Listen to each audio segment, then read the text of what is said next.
was our job to help law enforcement.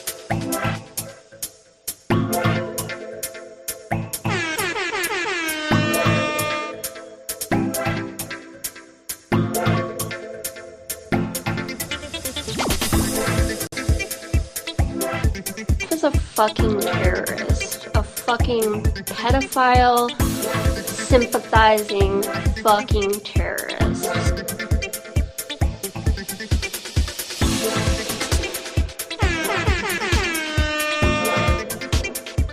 Not productive, it's kind of gross and icky, and I feel like it tells us more about them than the people they're trying to degrade. They're always trying to degrade someone. Bruh.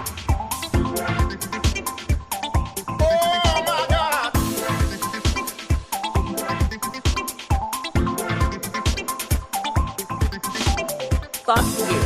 Fuck you. Fuck you. Fuck you. Fuck you. Fuck you. Fuck you. Fuck you. Fuck you. Prof is a fucking terrorist, a fucking pedophile, sympathizing fucking terrorist.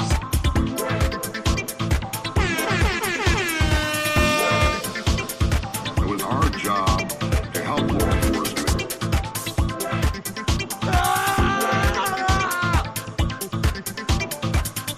It's not productive, it's kind of gross and icky.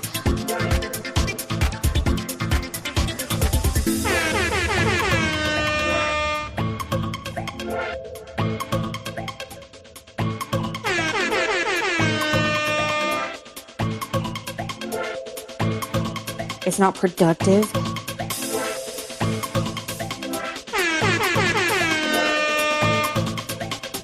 Prof is a fucking terrorist.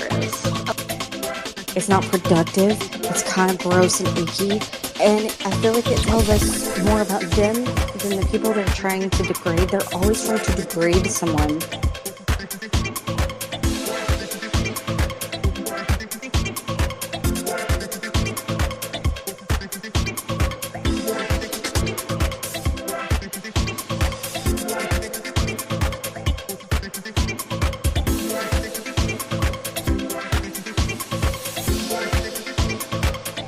It was our job to help law enforcement. It was our job to help law enforcement. It was our job to help law enforcement.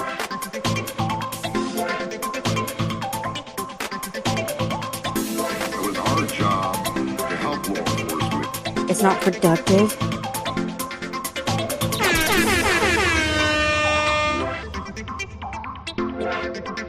Okay, check 1 2.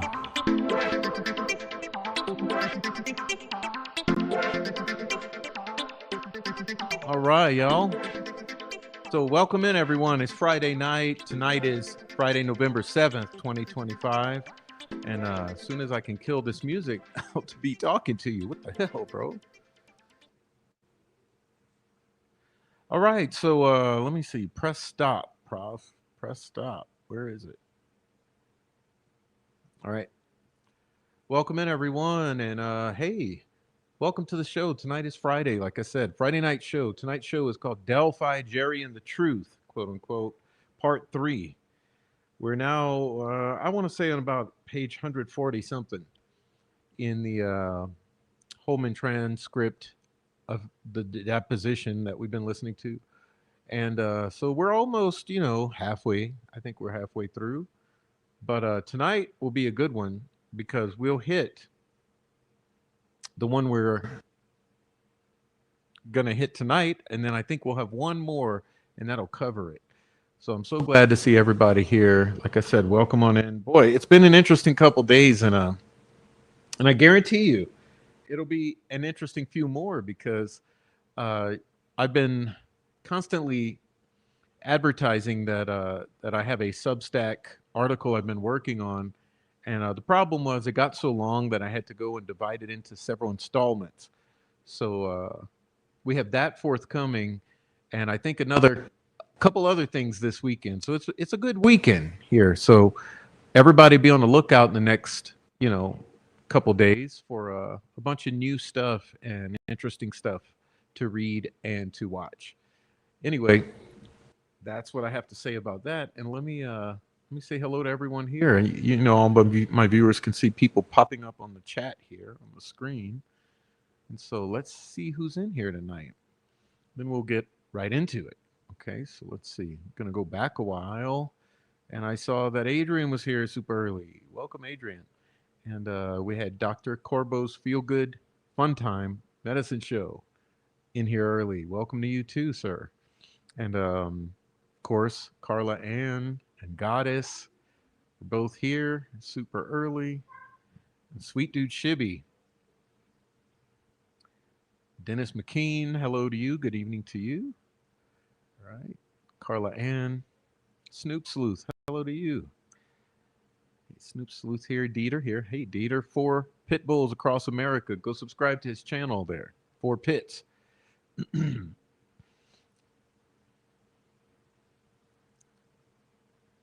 right. Got 4 pits. Lisa. What's up, Lisa?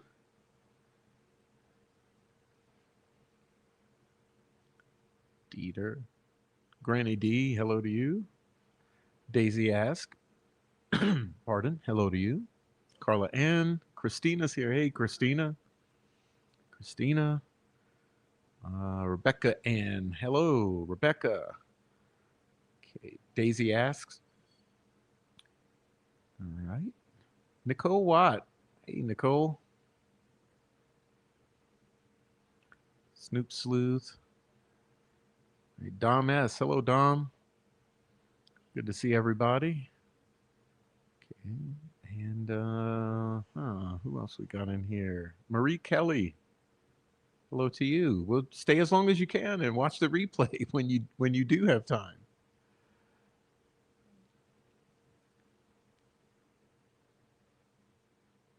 All right. I think I caught everybody.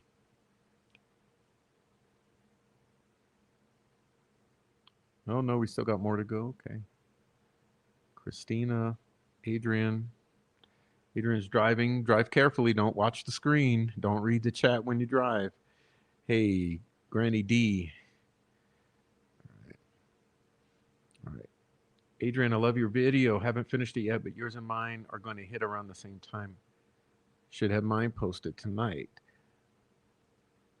All right. Support with Steffa. Hey. Welcome to you, Steffa. Good to see you. And who else is there? The Sunflower Lola. Hello to you. What's up, Sunflower Lola? Mino Dino, welcome to you. Commentator Root, where is he? Okay, Commentator Root. All right, everybody.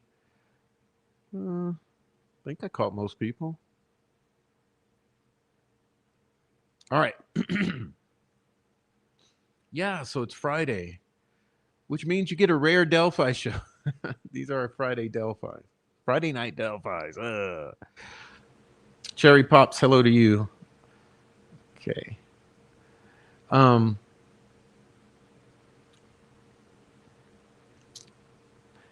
So it's been a long day. I got to admit, it's been a goddamn long day. First of all, the weather was pretty nice, and there was a lot to take care of on my end. And then the mail came, and I had some things to take care of with the mail. And I had some things to take care of on the phone, and I had some things to take care of in the kitchen. And then I had a lot to take care of here on the computer. And wow, now it's nighttime. It's evening time in Profland. And so I get to sit down and not quite relax yet because we have to read through some stuff together. And after we read through this together, then I'll actually go relax and take the rest of the night and weekend off. So that sounds good. Yeah, I don't know what's going on. Sweet dude, Chibi. Let's see.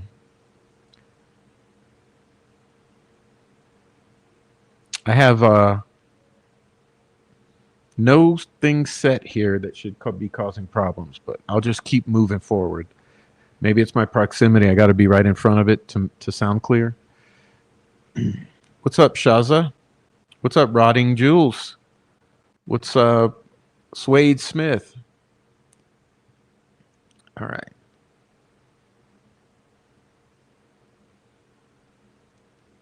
Good to see everybody. All right. So, hey, Deb, 731. All right. Hey, I don't know what's going on with the audio, but if it cuts out totally, let me know and I'll end the show or something.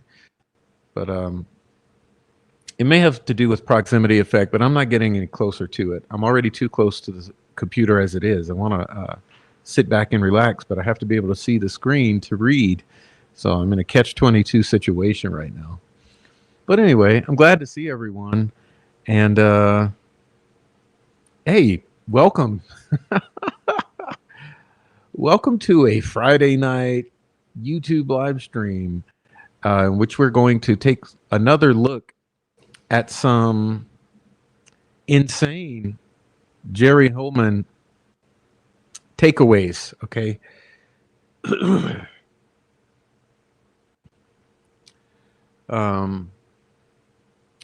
Anyway, just a moment.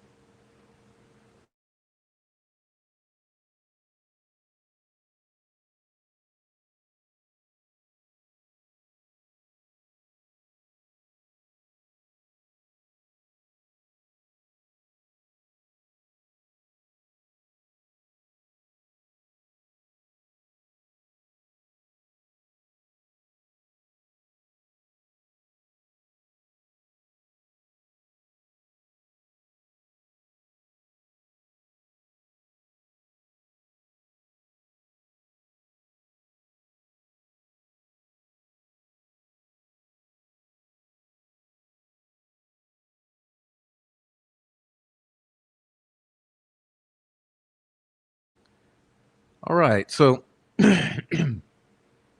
here we are, page 142. Like I thought, page 142, just about. This is where we left off. And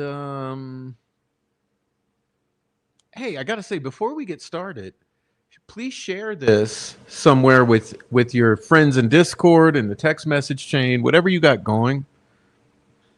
Let everybody know we're here so we can get some people in here tonight. We got half of the usual crowd. So where's everyone at? Is it too late on a Friday night? Am I surprising you with how late we're going? But let's get some people in here. This is important information we're about to jump into. What's up, Criminal Network? Fur Baby Daddy? Yeah, what's up, Criminal Network? Fur Baby Daddy? Hello to you. All right. So, yeah, please try to share this, get some people in here because I don't know where everyone's at. We got half our crowd. So where's everyone? This is important stuff. It's probably the most important thing we could be talking about case related is this deposition right here. Okay, this is the good stuff. So for anyone who's missed the two previous episodes, go check out Delphi, Jerry, and the Truth, part 1 and 2. Guaranteed, they're mind-blowing. Okay, they're mind-blowing. Remember, in the last episode, part 2, we learned about Brad Rozzi's brother. Okay, Brad Rozzi's brother and the FBI and Doug Carter and Jerry Holman getting butthurt, kicking the FBI off the case because of Brad Rozzi's brother, right? Interesting. In the previous episode, we learned a lot about the Anthony Shots connection and things about the Anthony Shots connection that we had never really put together before concretely with receipts in the same way. So this is pretty damning. Remember, this is under oath here. This is a deposition. So that was in Delphi, Jerry, and the Truth, episode 1. So I would highly recommend episode 1, episode 2, and then tonight will be episode 3. So that's what we're doing, all right? So I'm glad to see you all here. We're going to get into it now. So remember, we left off on episode 2 where old McClellan had asked for a break, right? Because the subject matter was getting a little intense. And like he always does, McClellan loves asking for a break when it gets too heavy. Just like at trial, he always wildly objected anytime anything important surfaced in the trial. He always objective, flailing his arms up in the air, and was just a complete maniac. But everyone around this case acts like a complete maniac, right? I don't know if you noticed that. Remember this, I've said before, this is just the murder of two little girls. How odd is it that everyone acts so maniacal? Everyone is such a maniac in this case. Why is it so? Anyhow, as they were getting into this stuff, of course, McClellan asked for a break, and that's where we left off at the end of episode 2. So here we are. We're diving in now when they're coming back from the break, okay? And so we're looking at the middle of the page here, page 142. And Razi says, we're back on the record, State versus Richard Allen. We took kind of a short lunch break. We're still in the process of conducting the deposition of Officer Holman. Officer Holman, I just had, obviously over the break, I had a couple of thoughts come to mind that I didn't ask you about. One of them is we talked about voice analysis earlier. Do you remember me, or do you remember talking about that? I do. Okay, so he says, let's kind of revisit that. So with this particular video, I forgot now, 43 seconds, is that right? Sounds about right. We're all talking about the same video from the High Bridge? Yes. Is that the only video you're aware that exists? Yes. And is that the totality of the video? Yes. In that video, there were some words that were spoken. Down the hill were kind of the most notable ones. Mm-hmm. You're generally familiar with that? I am. Was there ever any conclusions drawn about who it was that was speaking those words? The words you mentioned? Yes. About, hey, girls down the hill? Yeah. The person on the bridge that they encountered, which we believe is Richard Allen.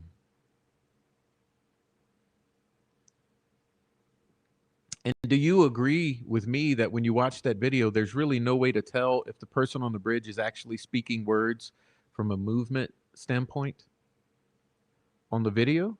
Yeah, that's correct. I mean, just to make sure we agree generally on the facts, like you can't see his mouth moving or the person's mouth moving or whatever, right? That's correct. When he talks, the video is pointing toward the ground. Was there ever any discussion about the possibility that the sound could have come from somebody else? No. Put the brakes on there. Okay, you guys remember, we're not only are we talking about detectives, we're talking about a unified command of several agencies, right? A collective of high-ranking detectives is what that should mean. Professionals.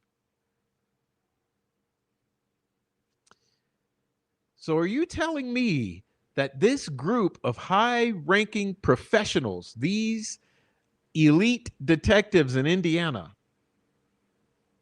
from several agencies and jurisdictions, they never discussed the possibility that the voice on the recording could have come from someone else other than who they termed as bridge guy? I mean, dude, we've had more discussions of substance in faculty meetings about elementary kids.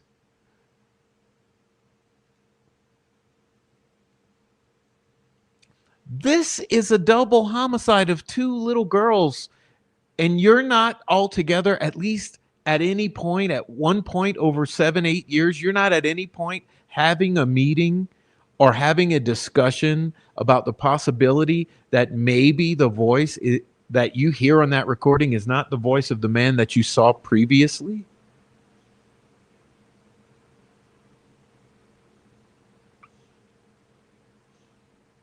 Moving on. Nobody even thought about that possibility? At least in the context of your unified command meetings? No. Hello, feds. He's not even ashamed of it. No one in unified command even thought about the possibility that the sound could have come from someone else, much less discussed it.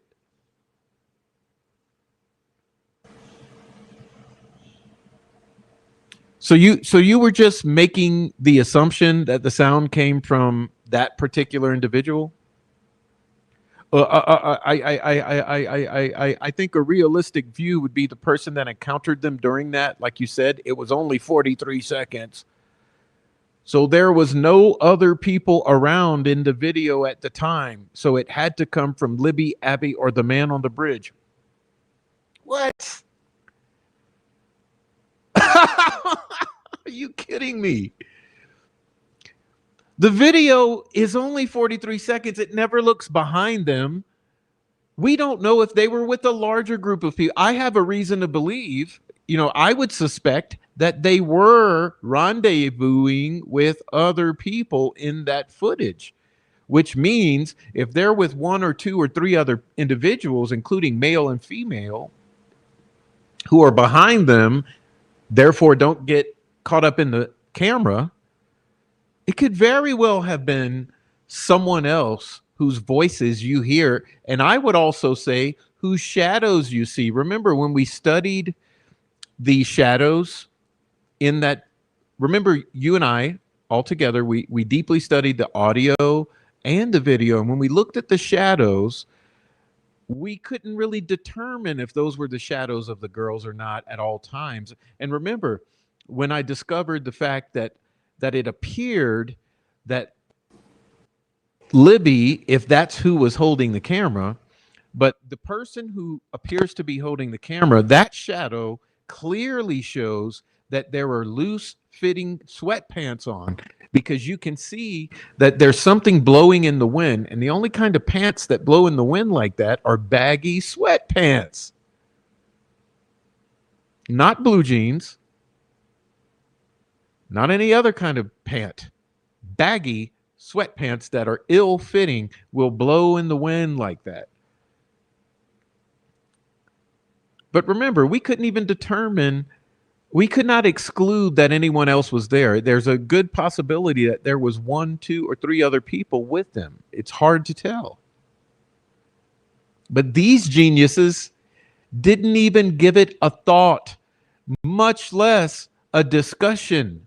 There was not a single meeting on this.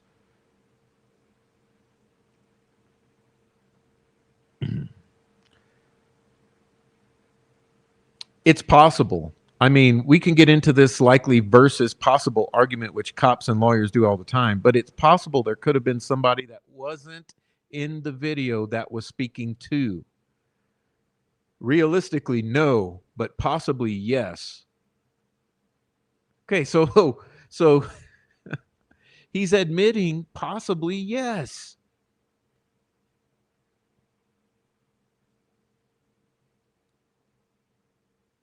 But not even a discussion among these elite detectives from multiple agencies. This video is not helpful in some regards because it doesn't give us a panoramic view of what was going on. It's very helpful, but it would have been more helpful if it had a panoramic view. Yeah. And so I'm going to close this up by just asking this last question. Just from a technological standpoint, you weren't able to somehow connect that sound from that particular person on the bridge? No. We got him on the record with that one. See, that's a good one from line 16 to 21 here. So from a technological standpoint, you weren't able to somehow connect the sound from that person on the bridge. No. Let's talk about other suspects. Okay, let's start with Ron Logan. You're familiar with Ron Logan? Yes. Was Ron Logan a suspect in this case? Yes. And is it fair to say that there was a collective approach to investigating him as a suspect? In other words, all the agencies were participating in that? Yes. He was garnering that much interest, basically, that you were all kind of throwing all your resources at that? Yes. Was there a point in time when Ron Logan was definitively excluded as a suspect in this case? I believe so, yes.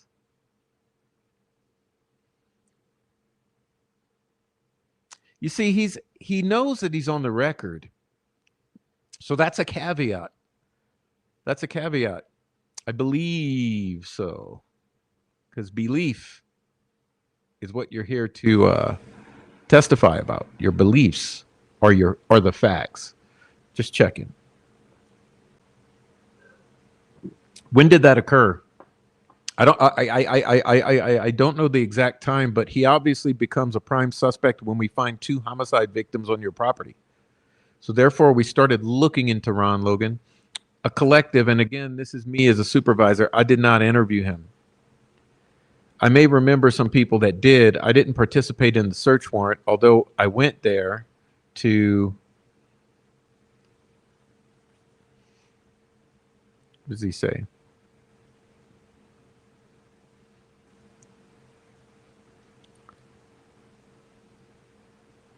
Took the guys, water, whatever.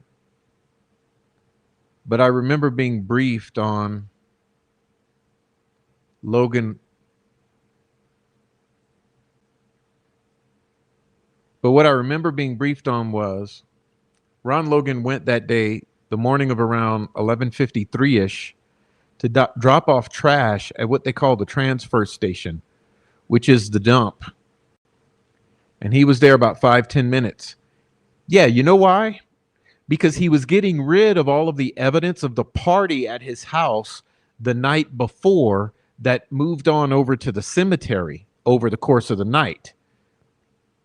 Okay, so Ron gathered all the evidence of that party, all the litter from those folks. Once he kicked them off to the cemetery, he gathered all that shit up, put it in trash bags, and brought it over to the dump to get rid of the evidence of the partying at his property the night before.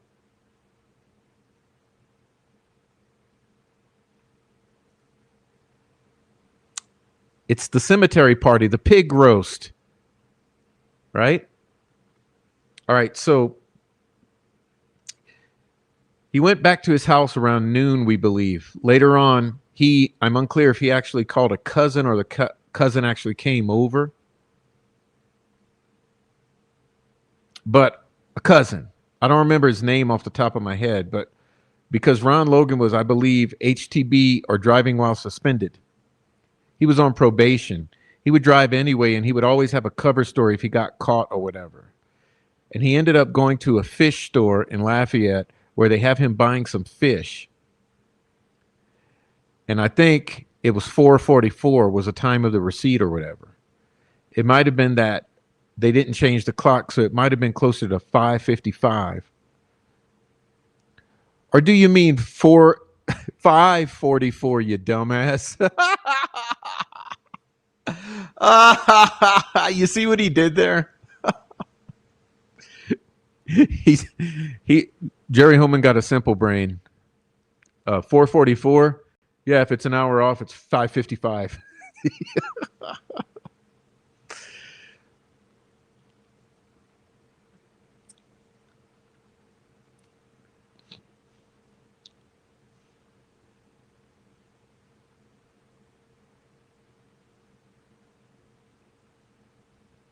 But see, Ron was specifically building an alibi, is my opinion at this point in time. Okay. First, he got rid of the evidence by bringing it to the dump. Okay. Then he skedaddled and went over to the fish store to get the fuck out of Dodge, create an alibi for himself. But then he went back home. He made some comments on his phone dump. We see that he's telling people that he got new fish and put them in the aquarium and letting them acclimate. So with all that, it would have been very difficult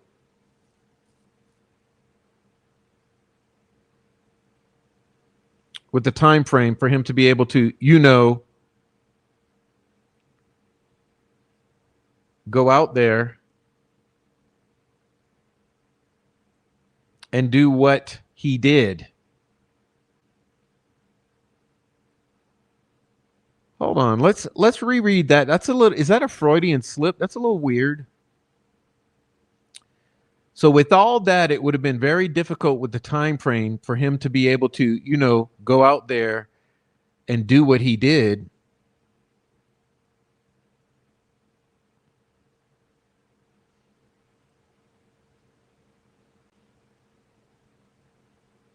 Oh my God!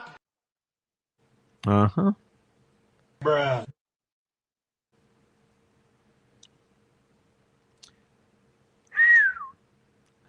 So we believe with the time frame and with other information that we did everything else we could, search warrants, phone dumps, and all that. There was no evidence located indicating that he was involved in murdering Abby and Libby. That sounds like a press release, dude. Like, that's the thing. He was creating this alibi. So this alibi that Jerry is giving him is the one he created. Look at here, this entire page 147. This is his entire fucking alibi, right? This entire page. And then Jerry Holman gives him that after he describes it.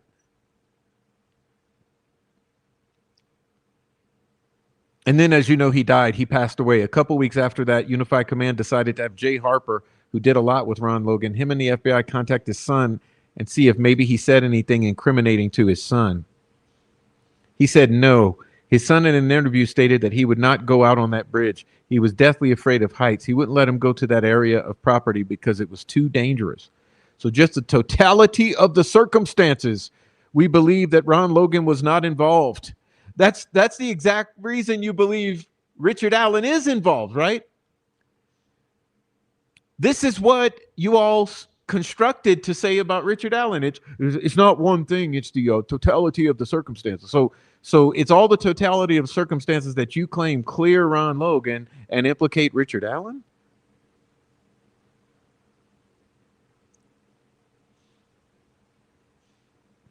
There's just no evidence indicating his involvement. Yeah, well, what you're giving away, you see, he's giving away the fucking game here. Let's go back to it. This is where he gives away the game.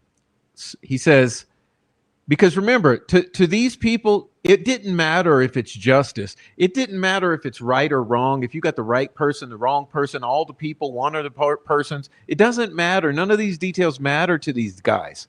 All they want to do is put someone in prison for this crime by any means necessary with whatever kind of probable cause they can develop to get this monkey off their back.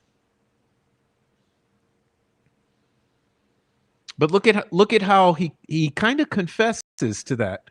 He says, so with all that, it would have been very difficult with the time frame for him to be able to, go out there and do what he did. So we believe with the time frame and other information that we did everything else we could. We did everything we could, search warrants, phone dumps, and all that. And there was no evidence located indicating that he was involved. Therefore, that means that even if he was involved, you just could not get it into documentation enough to have a probable cause to go and arrest him. But you were able to put that all together enough to get Richard Allen, whether or not this is justice or not.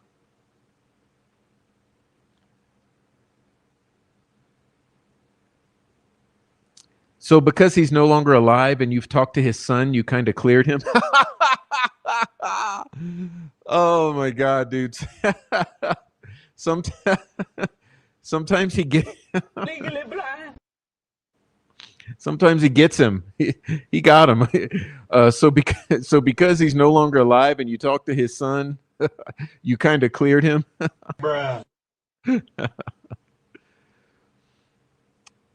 He's not part of any ongoing investigation. Before we stopped the investigation, once we determined that timeline. So once you believed his alibi, you stopped investigating him. Jesus Christ. I guess his little alibi creation scheme worked on you fucking doofuses.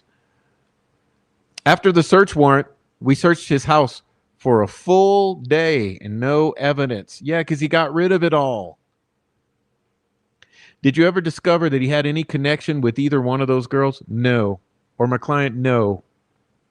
Oh, so no connection. Thanks for giving us that one, Jer. So no connection to Richard Allen. Richard Allen has no connection to Ron Logan or anyone else in this case, by the way. Was there any forensic evidence that in any way connected him with that scene? No, no evidence whatsoever. Whether it be like DNA evidence, fingerprints, or even digital forensic evidence? No. Oh, is that true? Is that true? Didn't his phone ping right around the crime scene? Do you recall administering a polygraph or him participating in a polygraph? I remember he did participate. I don't remember, I think it was John Eager, and he used a different technique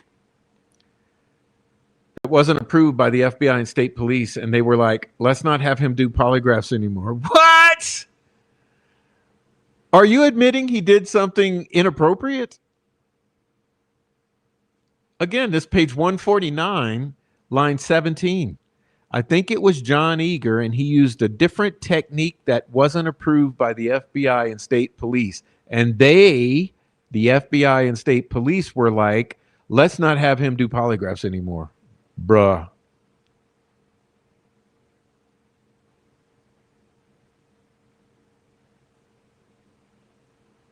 Hello? He did a few, but I don't know what the technique is because I'm not a polygraph examiner, but I know he stopped asking or using. I know we stopped using Mr. Eager because of that. He was adamant that he was showing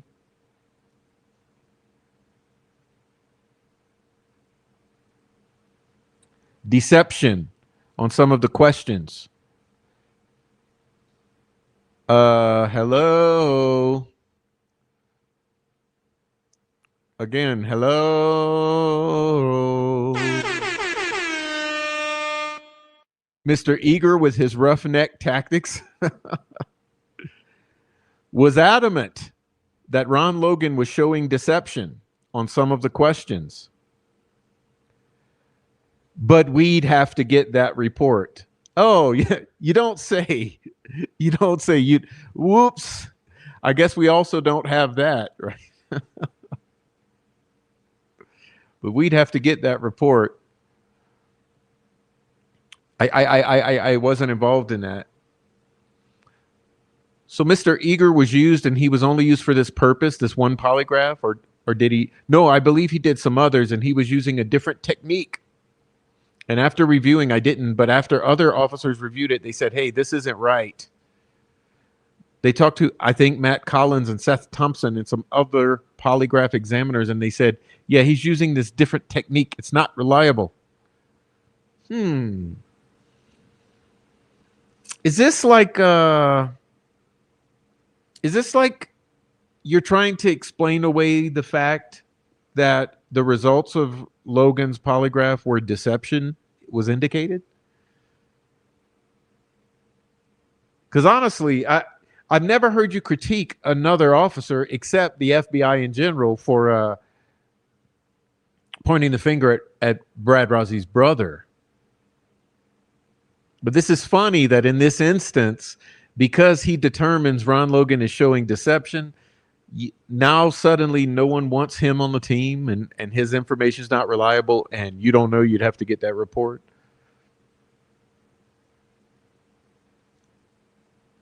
It's not reliable. Who did this guy work for? Now, here's an interesting one. West Lafayette PD. Oh my God. Bruh. How long did he work for them? I don't know, probably a while. So the West Lafayette Police Department that was using a polygraph examiner that was employing a technique that was not acceptable to other examiners you worked with? That's correct. Now I don't know if he used that during their investigations. Oh, there we go. Plausible deniability. Let's. Yeah, it's a moving target. With you see this? It's always a moving target.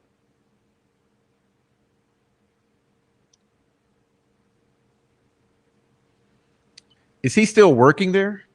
Mm-hmm. What is hum? What is hum, Holman? Yes? Yes. You'll never use him again, right? No. We try to use, because of what you learned about this circumstance. Right, and we try to use our own. It's just more convenient. Mr. McClellan, oh, it's okay. It's okay if we take a break for a minute. Now just remember, they just got back from a lunch break, right? They just get back from a lunch break. We're only 2, 3, 4 pages in. And this shit about Ron Logan's polygraph is so disturbing or unsettling or uncomfortable for dipshits that McClellan has to freak out, like I said, maniacally ask for a break. And sure, discussion off the record. Okay, discussion off the record.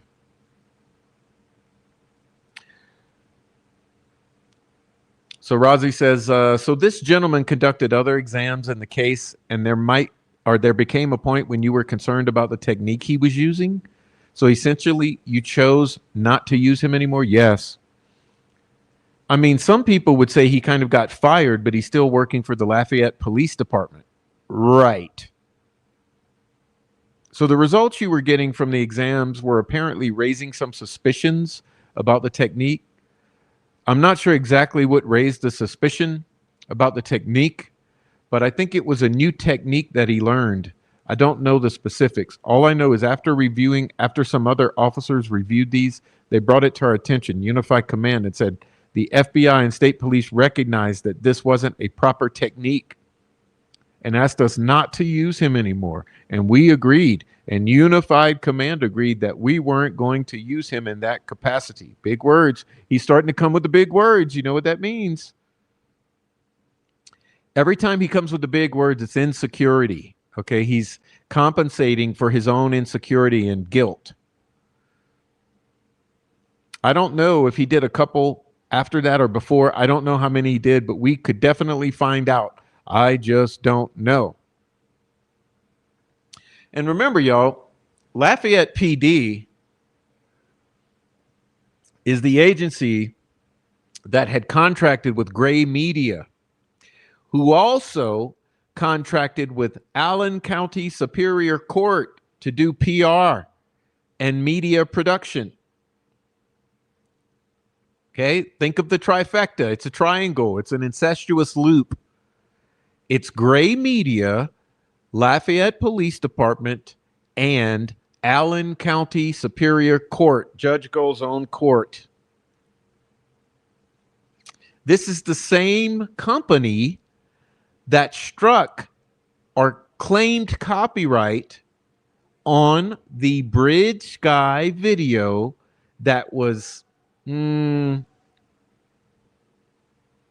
guess, suspiciously released on a third-party website and is being suspiciously withheld by Judge Gold's court. In other words, she has determined for some odd reason that the bridge guy video exhibits are deemed confidential exhibits. Now, you tell me, why are those deemed confidential? How odd is it that gray media would strike individuals who posted that video from this third-party website, who gray media also coincidentally has contracts with Lafayette Police Department and Allen County Superior Court to produce media content and public relations? No one sense anything a little off?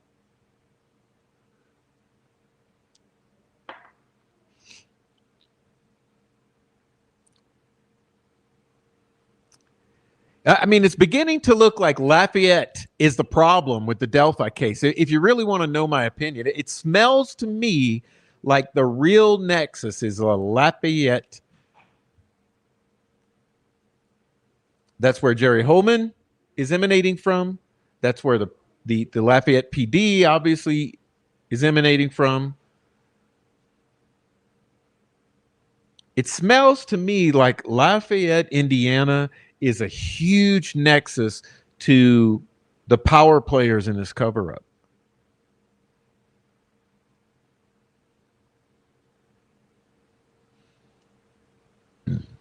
Anyway, moving on. So presumably then you would have called Ron Logan and said, hey, we need to do this again because we just went through this and our technique wasn't appropriate. I think as the investigation furthered, here we go with big words again. Remember, I said if he uses words like investigation, unified command, you know, those big words means he's uncomfortable and he's bullshitting you. I think as the investigation furthered with the information, see, it's pompous. I already told you, we didn't feel it necessary to do another polygraph. We had enough information that wouldn't put him in that area. It would have been very, very, very, very, very, wow, what the fuck? Look at that. 1, 2, 3, 4, 5. It would have been very, very, very, very, very difficult for him to be able to be in all those places. Oh, so his alibi worked. I guess his alibi worked, right? Because we're assuming that we know the time frame and that this very small limited time frame is when this happened, and he happened to be at a fish store, because you're not giving thought to the fact that this could have happened at an earlier time frame or later time frame or both. So you didn't re-examine him? Not to my knowledge. You didn't even try, really? No, I don't think so. Did you talk to his son only one time? I never talked to his son. Jay Harper did. Your team. We talked to him multiple times. Were there any lay witnesses that communicated to you that they felt that Ron Logan was responsible for this to the extent that it had some substance to it? I know there might be some in Georgia or Alabama or Utah or something. We had tips on him, but it was a general tip that we got a lot. We got on a lot of people. He looks like him, sounds like him. That was pretty much else. That was pretty much it. Whoa, whoa, whoa, whoa, whoa, whoa. Hold on. What about Reese Davis?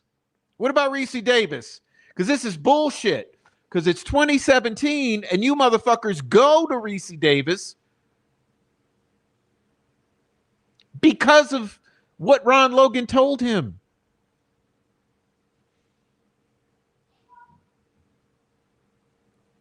And you didn't want to hear what he had to say.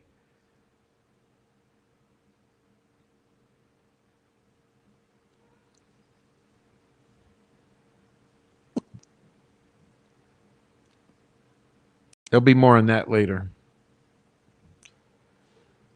Do you agree? I'm sorry. When you were comparing Ron Logan's movements with the circumstances at the trail, you concluded that essentially he had, I'm going to say, an alibi for your time frame? Yes. Do you agree to the extent that this could have happened later in the evening? That he actually was out of his property during that time period? I think all the evidence, here we go with big words from Jerry Holman again. All the evidence indicates it happened between 2:30 and 3:30. All the evidence, quote unquote, indicates, quote unquote, that it happened between 2:30 and 3:30. Bullshit. Well, I'm talking hypothetically. Hypothetically, if it happened at night, then yes, Ron Logan could have been there. Was there anybody that was able to account for his whereabouts at the time? No, other than his phone data showed him at home. He lived alone, right? He lived alone. So he didn't have a wife that said, oh, you know, we were watching some sitcom or Netflix or anything. No, he did not. Did anyone that either knew Ron Logan or was a family member of Ron Logan tell you or your team that he was a violent man, that he had violent tendencies? I don't know a family member. I know that there were some ex-girlfriends, if you call them that said that when he was drinking, he would become verbally abusive. I don't know if those ever got physical. I don't recall that. But we did have some information that he had a little mean streak in him. Yes. Yeah, I also think he had a perverted streak.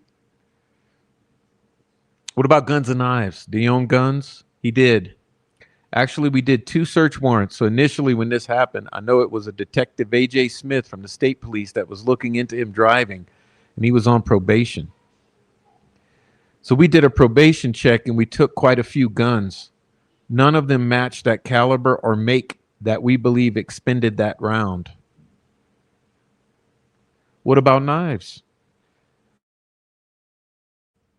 I don't recall him having a lot of knives, but I'd have to look. I believe there were, but I'd have to check.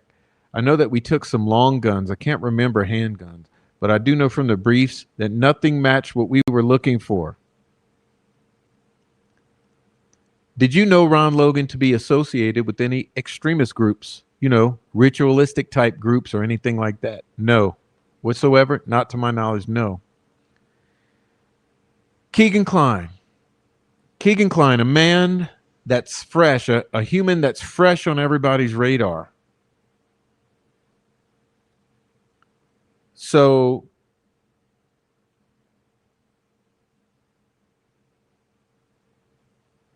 he was a suspect? Yes. And is he still a suspect? I think he's suspected of communicating with the girls, like I said, but the evidence through our investigation indicates that he was not in the area during the time of the homicides. Well, that's contrary to what everyone else says, including himself.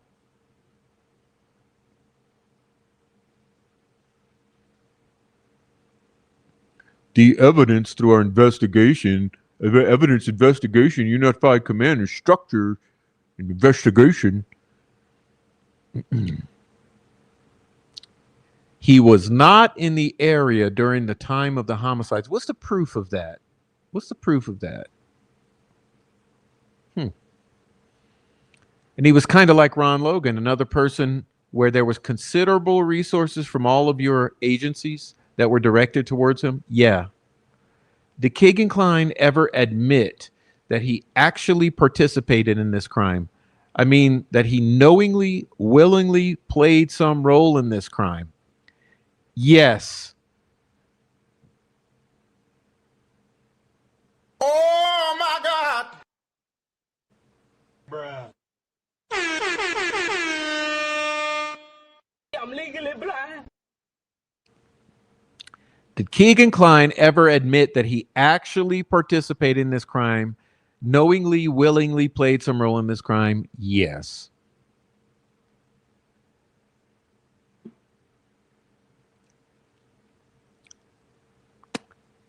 This is not, contrary to the troll farm, this is not rumors. This is a deposition under oath from the lead detective. He admitted to setting up a meeting with his dad and the guy in Delphi initially, Ron Logan. He changed his story and said that it was him and his dad and Ron Logan. And he said that he rode over to the bridge and his dad went to meet the girls and he stayed in the Jeep. I believe it was a red Jeep, which we located that Jeep, searched it, didn't find anything, any evidence indicating anything that Keegan said. He also said they threw some items off the bridge. We searched the bridge, found no items. We had used every, here we go, big words, investigative technique that we could to try to find evidence indicating that he was involved, and we could not, other than he admitted being Anthony Shots and communicating with the girls and setting the meeting up. Oh my God!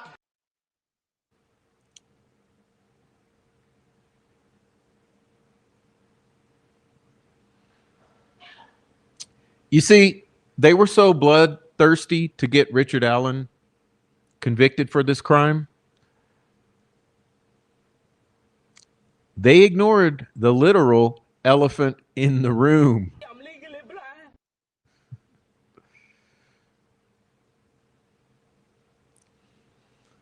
Do you have any doubt in your mind that he was Anthony Shots? No. Kind of alter ego or whatever phrase they use in pop culture these days? No, no doubts. In fact, he was basically in some ways kind of admitted indirectly to some of that recently in Miami County, right? Yes. Was there ever a time you definitively excluded him because of an alibi? No. What? Oh my God! Bruh. No alibi, but then you said that you go back here to line 5 and 6 here on page 156. The evidence through our investigation indicates that he was not in the area during the time of the homicides. But then you go to here, lines 20 and 21 of page 157, next page. Was there ever a time when you definitively excluded him because of an alibi? No. It's kind of gross and icky. It's not productive. It's kind of gross and icky. Yeah. I'm legally blind. It's kind of an odd question because he's not giving you an alibi. He's saying he's there. Like, he's not giving you an alibi. He's giving you a confession. And he hasn't just given you a confession. He's given all kind of people confessions. So has Ron Logan, but you've ignored all of that and all of the other ones. And you took Richard Allen's when he was forced medicated and in the height of a psychotic episode.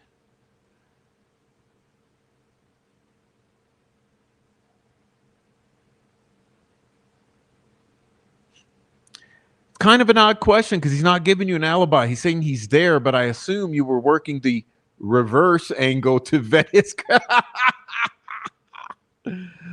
What the fuck is the reverse angle? To vet his credibility? Right.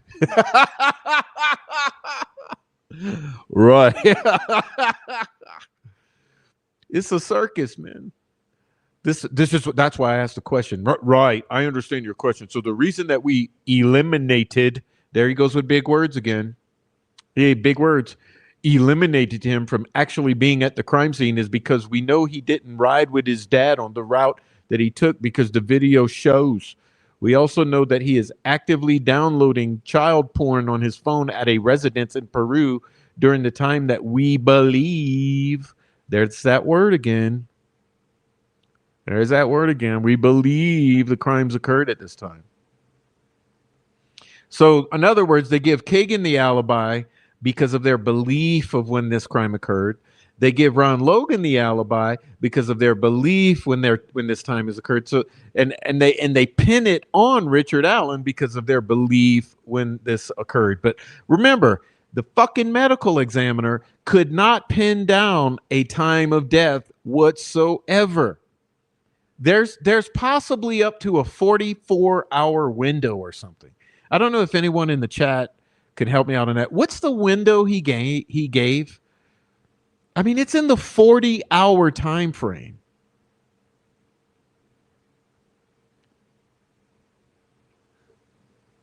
Can't determine how far apart the girls died in time from each other, or how far apart they died from the time their bodies were discovered. So you know jack shit about their times of death. Or if you did know, you covered it up and you hid it. So how can you say that at the time they're murdered, Ron Logan's excluded because he's shopping for fish, and Kegan Kline's excluded because he's downloading kiddie porn?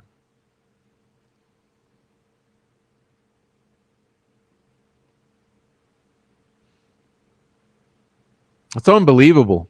It's unbelievable. And they wonder why the public has such an issue with this conviction, or such an issue believing their bullshit that they pulled on this case. They wonder why. Like, forget all of the obvious fucking basic terrorizing that goes on out here in this world around this case. Like the large number, the dozens of people who've been terrorized over this case. Forget that. Just the fact that they've done this in the people's faces and the people can see it and are not happy with it. And they wonder why?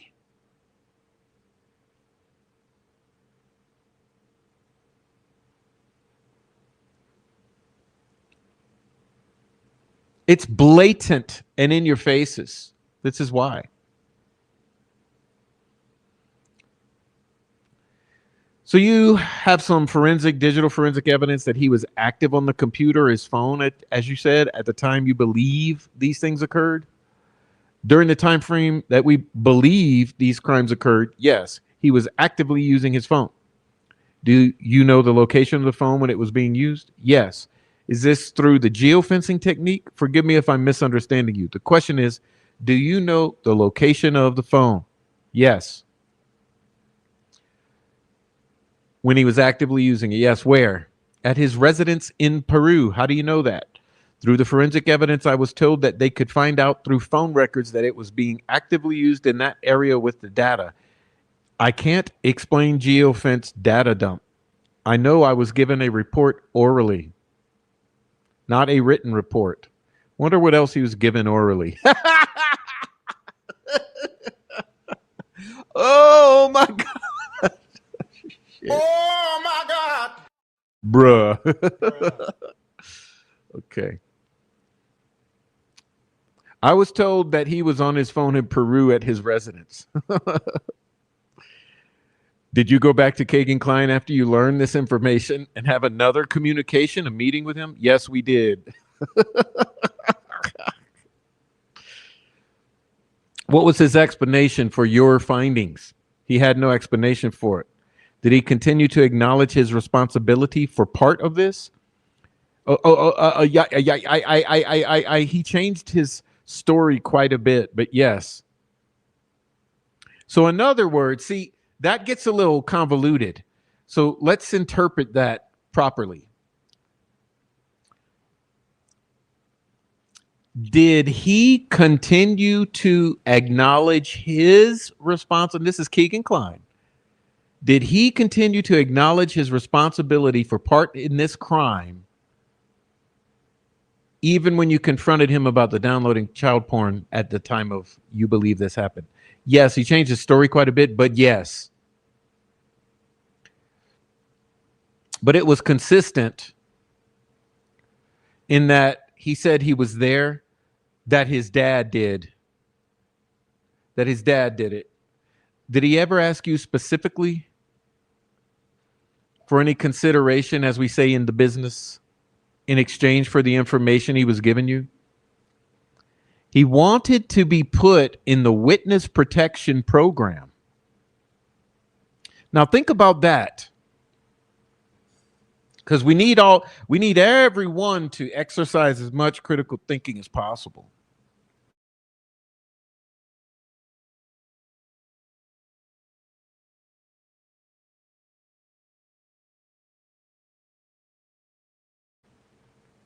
So this is interesting.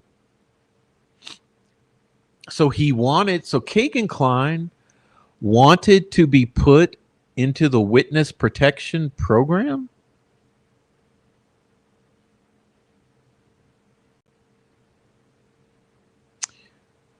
He never asked for any consideration like you're talking about as far as plea bargains. There were some discussed, but he didn't give us any information we could verify. But he was wanting basically to give this information to get put on a witness protection program.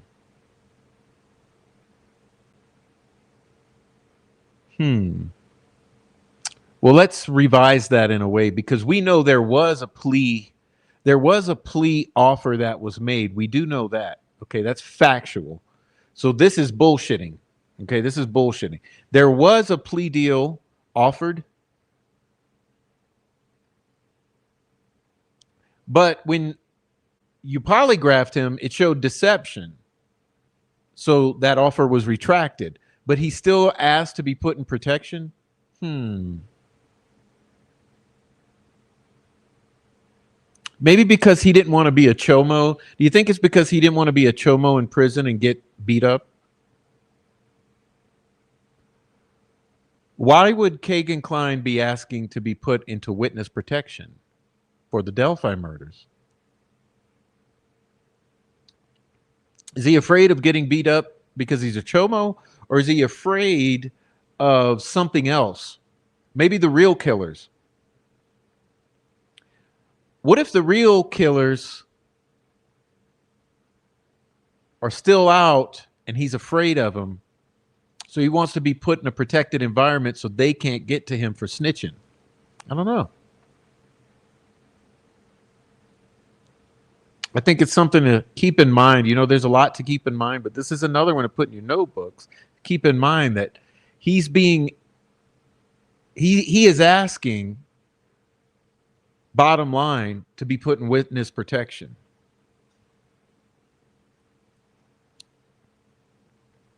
So there was no agreement between you and he or his representative that if he sat and talked to you, he was going to get A, B, C in return? Not me.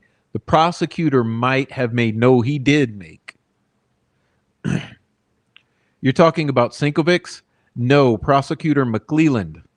He probably communicated with Jeff Sinkovics. Yes, of course they did. They were all communicating because they were dual prosecuting. And you guys remember Jeff's brother Dennis was highly involved in this entire commentary on the Delphi murders. You remember Dennis Sinkovics is Jeff's brother. Jeff was a prosecutor of Keegan Klein for the kiddie porn over in Miami County, and McClelland was the prosecutor for Delphi, and they were both trying to triangulate this guy. And for whatever reason, they made some kind of triangulation in a fucking smear and cover up.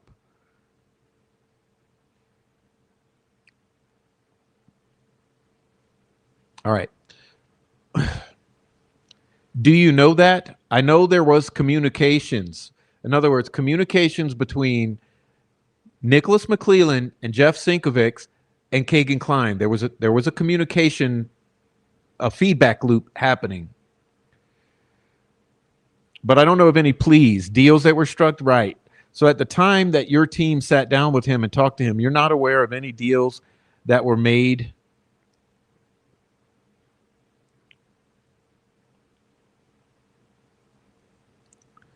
that he would get something in return for providing information, whether accurate or not accurate? No. Why are you kind of hesitating? Uh-oh, he's hesitating. Getting a little nervous here. So see, I'm not interpreting it properly because I should be hesitating and playing the role of Doughboy Holman.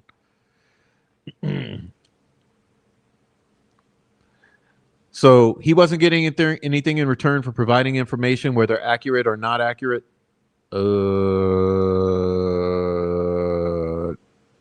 No.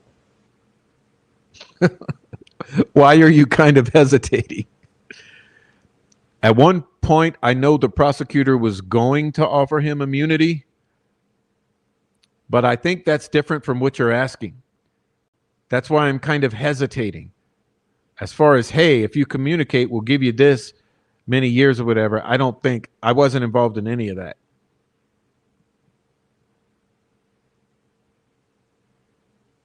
So, immunity from what?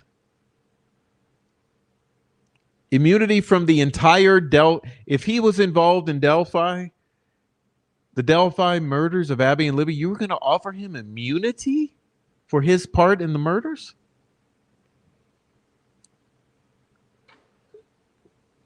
Smells like desperation or weirdness.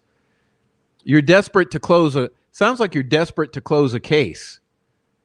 But instead, you go ahead and put it on Richard Allen's head. It's fine. Option B. Option A. Option A, Kagan Klein. Option B, Richard Allen. Now that he's in jail, now that he's convicted, has there been any attempt to reach out to his legal representatives to forward your investigation in any way? Not yet. You still think that possibly may happen? Yes. Hold on, y'all. Hold on. Let me show you something, okay? I have to show you the date of this, right? The date. August 10th, 2023. Okay, hello. I need y'all to think of the date that we're talking about here. Oh my God. Bruh. So you mean to tell me in August of 2023,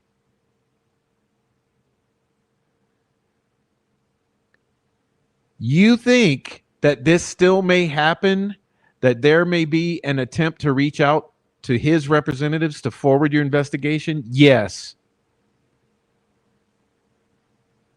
August 2023, you're still considering reaching out to Keegan Klein to get a plea deal with the Delphi murders.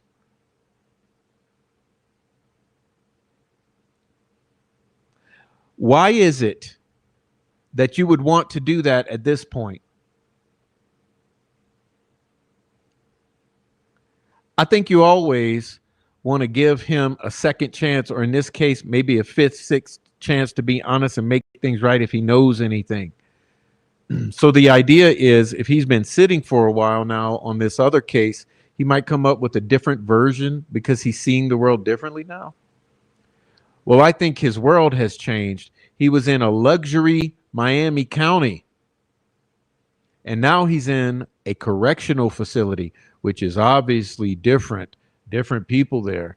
I don't know what goes through their minds when they get there, but I think he knows it's for real now. Maybe if he does have any information.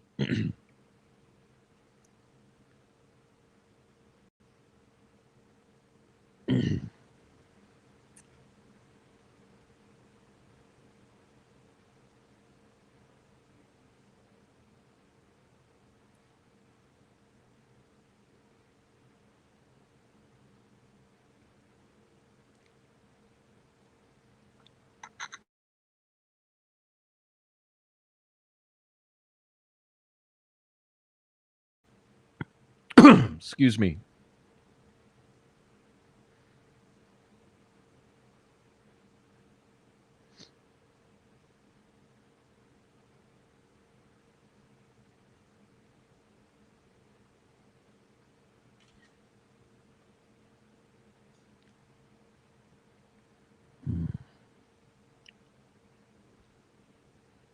Do you know if he's filed an appeal in this case?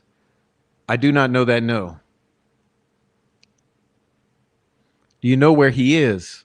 RDC Regional. Let's talk about Tony Klein. Was he a suspect in the case at any point? Yes. And all these agencies still working his angle too? Yes.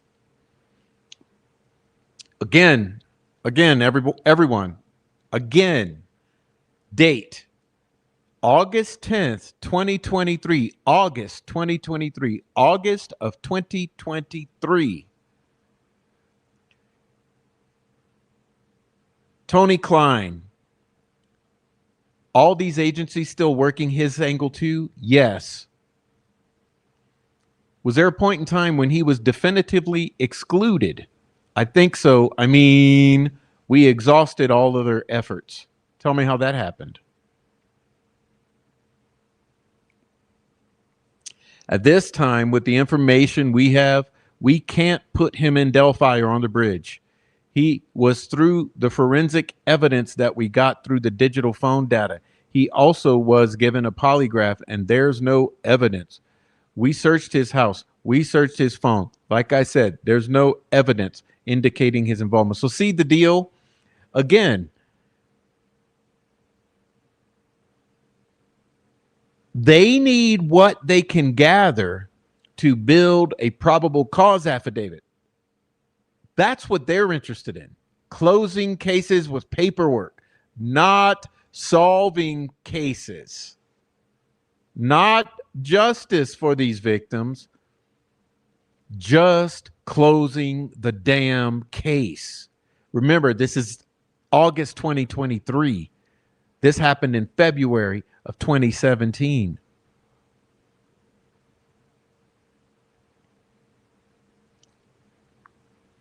Did he have an alibi on that particular day that you were able to confirm? I don't recall. I think he had an alibi, but I can't recall. Dave Vito would be a great person to ask anything about Keegan and Tony Klein related. Do you recall him taking a polygraph? I do. What do you recall the result to be? Like I said earlier, he passed the polygraph, or did I say that earlier? I thought I did. You referenced it, but I don't remember what you said. Yeah. Was this polygraph conducted by this examiner in Lafayette? No, it was not. New technique? No. It was Matt Collins, I believe, with the state police. Was Tony Klein cooperating with you all at all times during the investigation? Not all times, but I don't think any defendant cooperates all the time. Defendant? That's sort of another weird slip. Tell me what you remember about him not cooperating. I mean, he showed up and we talked to him. He lied to us quite a bit. He lied to us quite a bit about we had surveillance on him. And when we called him, he said he was working when he was actually out in his garage drinking a beer because we had surveillance on him. So he lied to us. So I think that's not cooperative. If you're lying to the police, I don't think you're cooperating. He lied to you about little stuff? Little stuff, yeah. Multiple times when we confronted him about his involvement, he would stop cooperating or just get up and walk out, things like that. I can't remember if we got consent to search his house or if we had a search warrant. I believe it was a search warrant.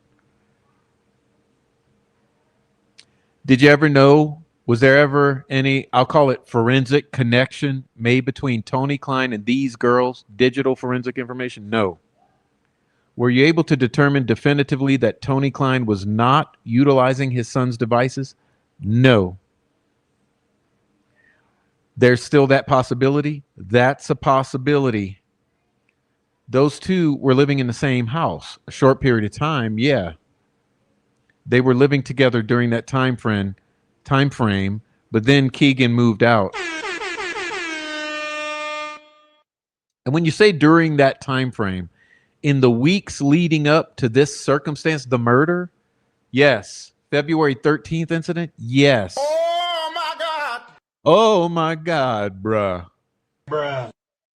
Do you know, or is there any information that suggests that Keegan Klein had any connection with any kind of hate groups, extremist groups, or anything of that nature? No, not to my knowledge.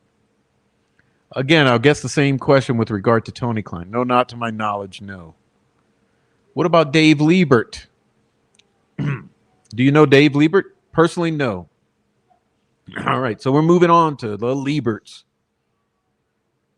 I'm legally blind. Was Dave Liebert ever a suspect in this case? Yes. And tell me why he was a suspect. The location where he lived, we called him the gatekeeper. What the fuck? Gatekeeper? Bruh, it's not bad enough. We have the Oracle of Delphi. We have Abigail Williams. We have Liberty German. We have staging. Like, you got a fucking gatekeeper? A gatekeeper? It's not productive. It's kind of gross and icky. And I feel like it tells us more about them than the people they're trying to degrade. They're always trying to degrade someone. It was our job to help law enforcement. A gatekeeper.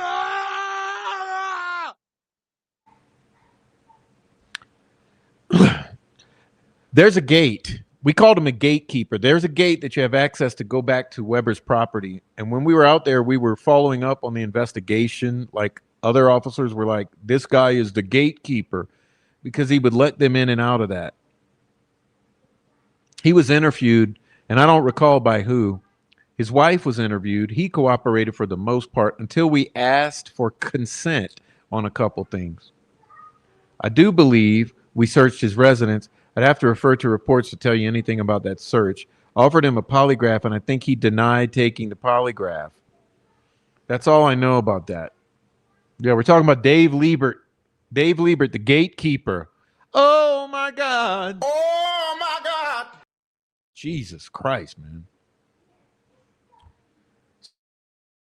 So when you say he wasn't cooperative, one of the things was the polygraph? Yeah. Help me out a little bit here. Maybe you can answer this. So that road, you said he was the gatekeeper, right? That road goes to the back. So I guess kind of to the north, northeast, I think towards the river. Oh, the Pison? I mean, these motherfuckers. Okay. And then it goes more towards the east. The east. And then goes more towards the east. I think it kind of winds around the bank. It's platted as a county road. Is it your opinion that that's a private drive? That's what I believe. I know there's a big sign there, but I've seen people put signs up in their yard when they didn't have the right to do that. Let me ask you this question. Have you dealt with access to that roadway? I've had access to it. I've been there, but I always thought it was a private drive to Mr. Weber's house. Were you getting permission to go on there when you were? Yes. Or were you just going on because I'm a police officer? No, we would contact the Webers. I believe the mom has a different name, so Brad Weber. And his mom is remarried, but I can't remember her name. But we'd always call them and ask them, and they told us that anytime we needed to go there, they didn't like the media or other people going out there, but law enforcement there pretty much would cooperate and let us go out there anytime. But common courtesy, we would always try to notify them where we were going.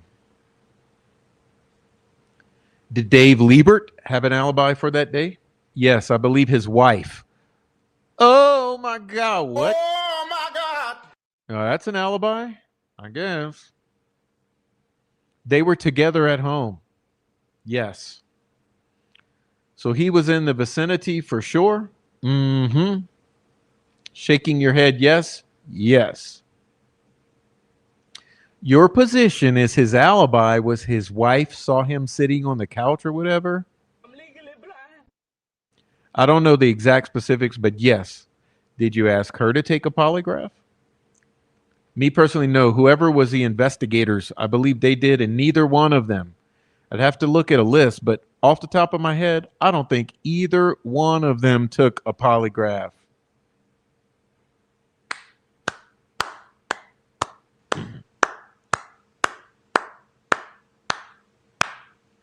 But we just believe him. We give them an alibi. We exclude them from the POIs or suspects list. And then we call him the gatekeeper.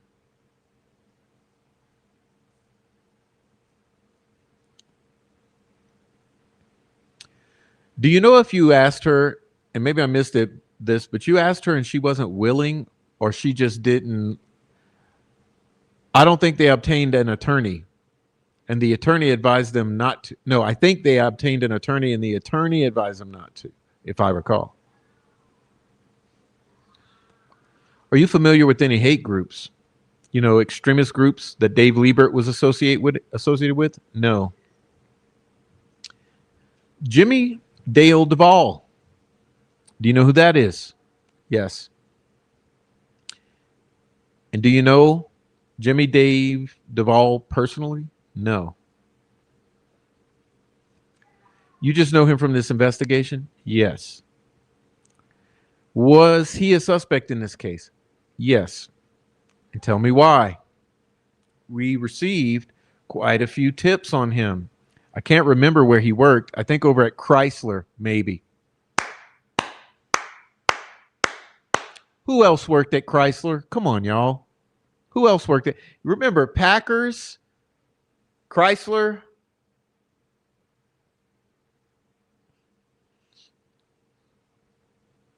He had taken the day off that day. And so a lot of people from Chrysler were calling in tips on him and saying he shaved his head. He got a haircut. He shaved his head, changed his appearance, and was off that day. So they assumed he did it. I think he had a criminal history that people knew about. And I don't know exactly what it was, but I think it was something to do with underage girls. But I'd have to refer to that. It was our job to help law enforcement. Bruh. We got a lot of tips on sex offenders and things like that early on. But Jimmy Duvall cooperated. His alibi was his mother. His mother said he was home.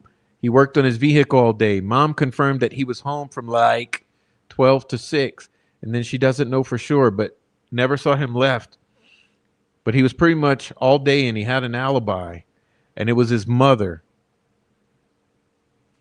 Let me ask you this as kind of a broad-based question. So every time your team, I'll say, worked an alibi, it was always, it sounds like, based on what occurred between 12 and let's say 5 p.m. on that day. Well, we had a time frame. I think it was a little bit bigger than that. How much bigger?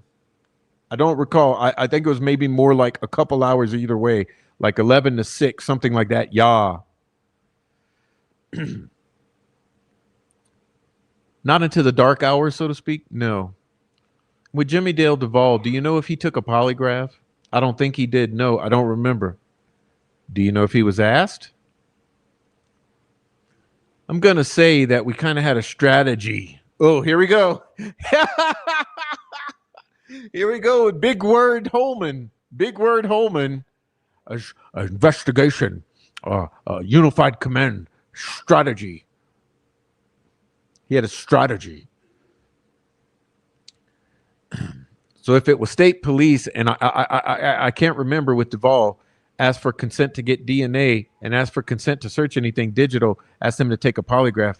If you can't confirm their alibi, we could confirm a lot of people's alibis. So this one was obviously not as solid as others. But they would interview that person, say, hey, he was here. She did get interviewed. I remember that. I don't know by who. So we had a process that detectives were supposed to, but they're humans. We know how that works. But if they follow investigation, strategy, unified command, but if they follow the process that he was offered, but I don't think he took one. He may have. See what I mean, y'all? Bullshit central. I wish there was a shit. Can we please get a shit sound effect? Like a huge, big shit sound effect that I can just dump on this fucking page right here.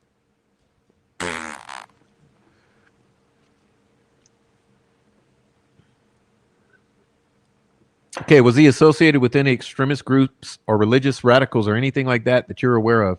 Not to my knowledge. Brad Holder. Do you know Brad Holder? Not personally, but through the investigation, yes. Okay. And was Brad Holder a suspect? Not really, no. Oh my God. Oh my God! Shit. Do you remember about Brad? What do you remember about Brad Holder's involvement? Brad Holder's son, Logan Holder, was dating. I don't know if it was dating with the junior high kids, but was talking to Abby, dating Abby. He was in school at the time of the homicides. But because of that, when we looked into Brad, Brad had an alibi. I don't remember. I think he was at work, if I remember correctly. But that's how we ended up in interviewing him. Same question about the alibi. Again, I'm going to ask you if this is the same time frame that we talked about earlier, 11 to 6-ish, or you say an hour or two either way. If that's not true, when we're talking about the alibis, then would you let me know? Yes, because I'm assuming that's the time frame that you were focused on. That is. Okay, so I kind of cut you off. I'm sorry for that. So Brad Holder, you're telling me then was never really eliminated as a suspect because he wasn't? He was. I think you told me, not to be technical, but you said he wasn't really a suspect. He wasn't really a suspect because we encountered him through his son, and his son was at school, and then we ended up talking to him. And you're throwing a lot at me, and I tried to review all this, but I believe Brad Holder was at work at the landfill. He's freaking out over Brad. Here's a point I'm making. Okay, sorry to be annoying. Take note. Where you get emotional responses from these people, right? Where is he emotionally responding to Brad Holder here? And you're throwing a lot at me, and I tried to review all this, but so he's at work at which landfill? Liberty landfill. Where's that? I don't know. Okay, sure. I'm not sure. You don't know how far away from the trail it is, or no? It's just not in this county. Okay. He was at work from sometime in the morning, early in the morning. He went to work early in the morning and didn't get off until after this time frame that I'm talking about. Did you ever polygraph him? No, I don't think so. No. Did anybody, well, let me ask you this. Was he part of any, extremist groups or hate groups or all these kinds of questions I've been asking? Yes.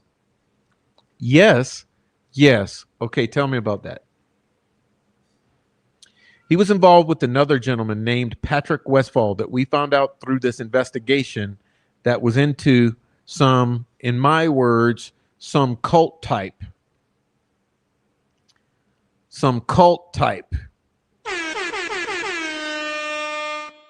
It's not productive. It's kind of gross and icky. And I feel like it tells us more about them than the people they're trying to degrade. They're always trying to degrade someone. What cult? What cult? I don't really. I don't think it's really a cult, but just a different bizarre type religion. There's only like 8 people involved where they would worship other things other than God. Whoa, this is quite a different tone from what he later said, right?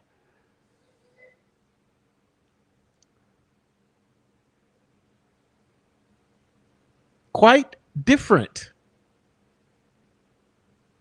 Quite a different tone than what he has to say later about this group. So let's read that again. He was in a cult. What cult? I don't think it's really a cult, but it's a different bizarre type religion where there's only like 8 people involved where they would worship other things other than God. But Patrick Westfall was non-cooperative and wouldn't really talk to us. But I believe he had an alibi. He said he was at home.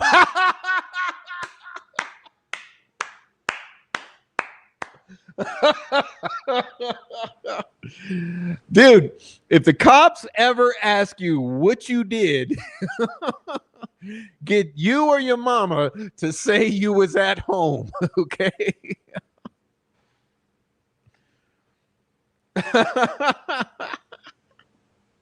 That's your damn alibi. And if when in doubt, go buy some fish.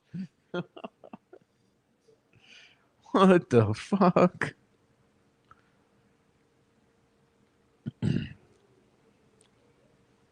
Okay. Control yourself, Prof. I'm losing it. Thank you, Rebecca.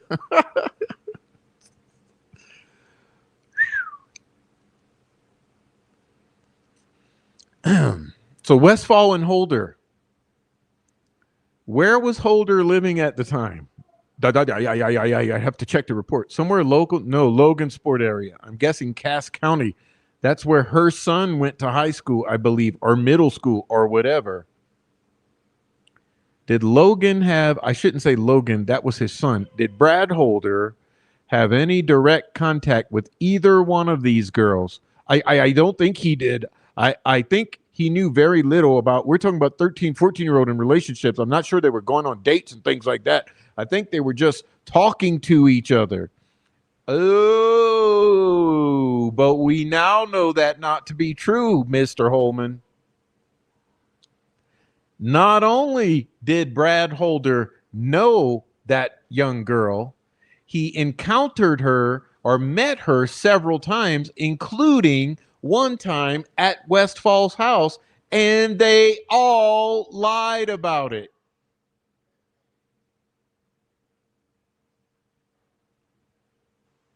All. Remember my adage.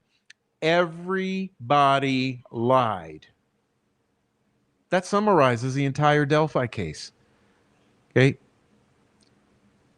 Everybody lied. That's Delphi in a nutshell.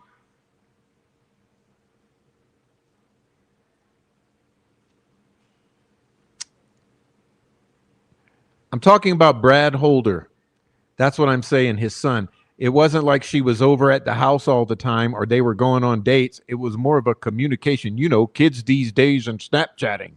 That was their relationship. Nobody. It was more than that, my buddy. You ain't seen the pictures of them two kids together?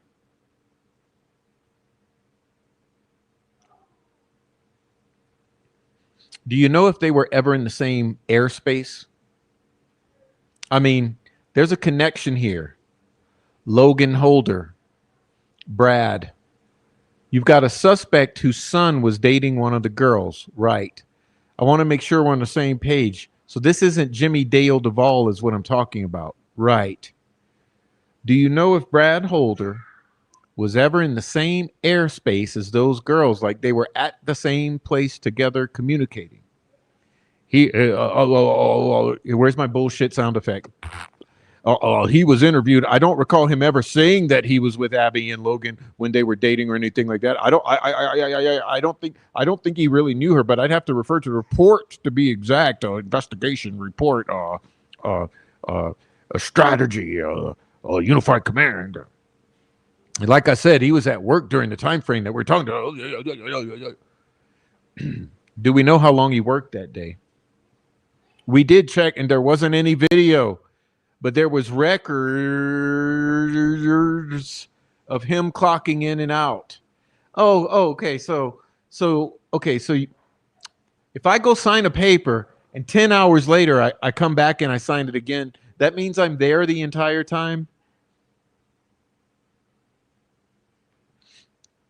Did anyone else ever communicate to you, I guess, about any of these guys? Maybe I'll go back through them. In this case, Brad Holder accepted any responsibility for this act? No. You know, that he said, hey, I was involved in this or anything about it, anything like that? No, absolutely not. Absolutely not. He mighty, this dick face, okay, he's mighty protective of Brad Holder. Do you not think that do you guys find him overly protective of Brad Holder? Absolutely not. Oh. Did anyone else ever communicate to you that Brad Holder was engaged in any kind of activities that would have drawn suspicion toward him regarding these acts? No. No. What about Greg Ferenczi? Todd Click, Kevin Murphy. What about Greg Ferenczi and that crew, bro?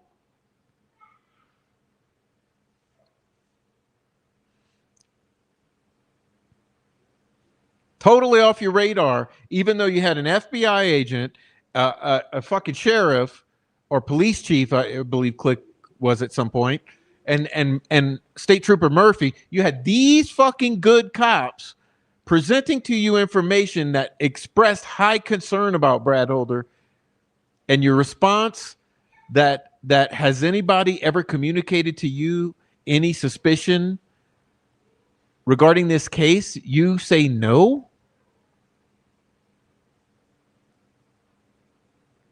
Okay, I'm just gonna go back as quick as I can. These last two questions I asked: anything with Jimmy Dale Duvall? No. Liebert? No.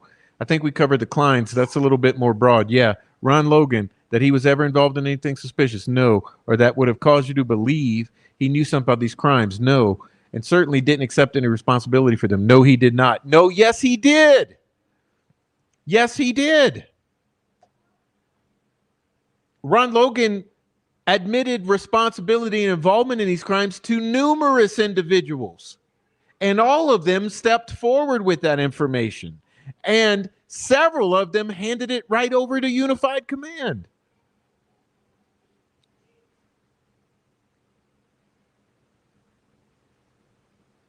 So why is he denying all of reality? All of this reality?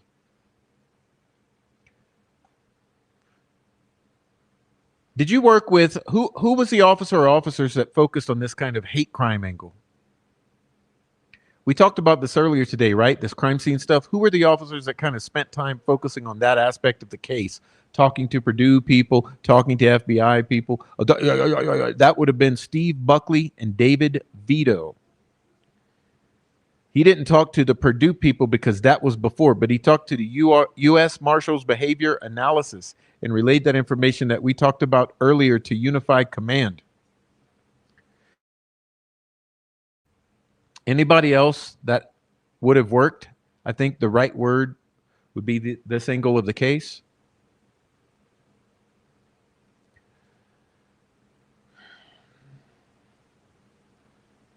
Well, I mean, there was multiple troopers that thought they were Googling it, you know, experts. No, the only experts I know that were contacted were the ones that we already discussed. Okay, do you remember any other troopers that were interested in this kind of stuff? There were several. I know we had I can't think of his name, Nate. He works for Nick now. He was into some gang activities, stuff like that.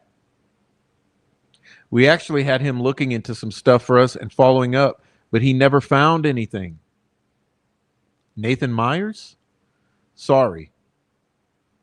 And there was, like I said, there was other officers that had no experience, but they were, you know, going off assumptions, I guess. Do you recall Winters ever coming to you and asking about any of these hate crimes or hate groups and communicating with you about his concern? Winters? Yeah. Ryan Winters? Trooper Winters. Yes. Okay. What do you recall about that, Trooper Winters? Basically that. And I told him we were covering that angle and that we had talked to people. Yeah. What about Murphy? Murphy, not so much. What about Purdy? Purdy, he thought it was, and there was another. What do you remember about Purdy? Same thing. He thought it was. What did you tell him?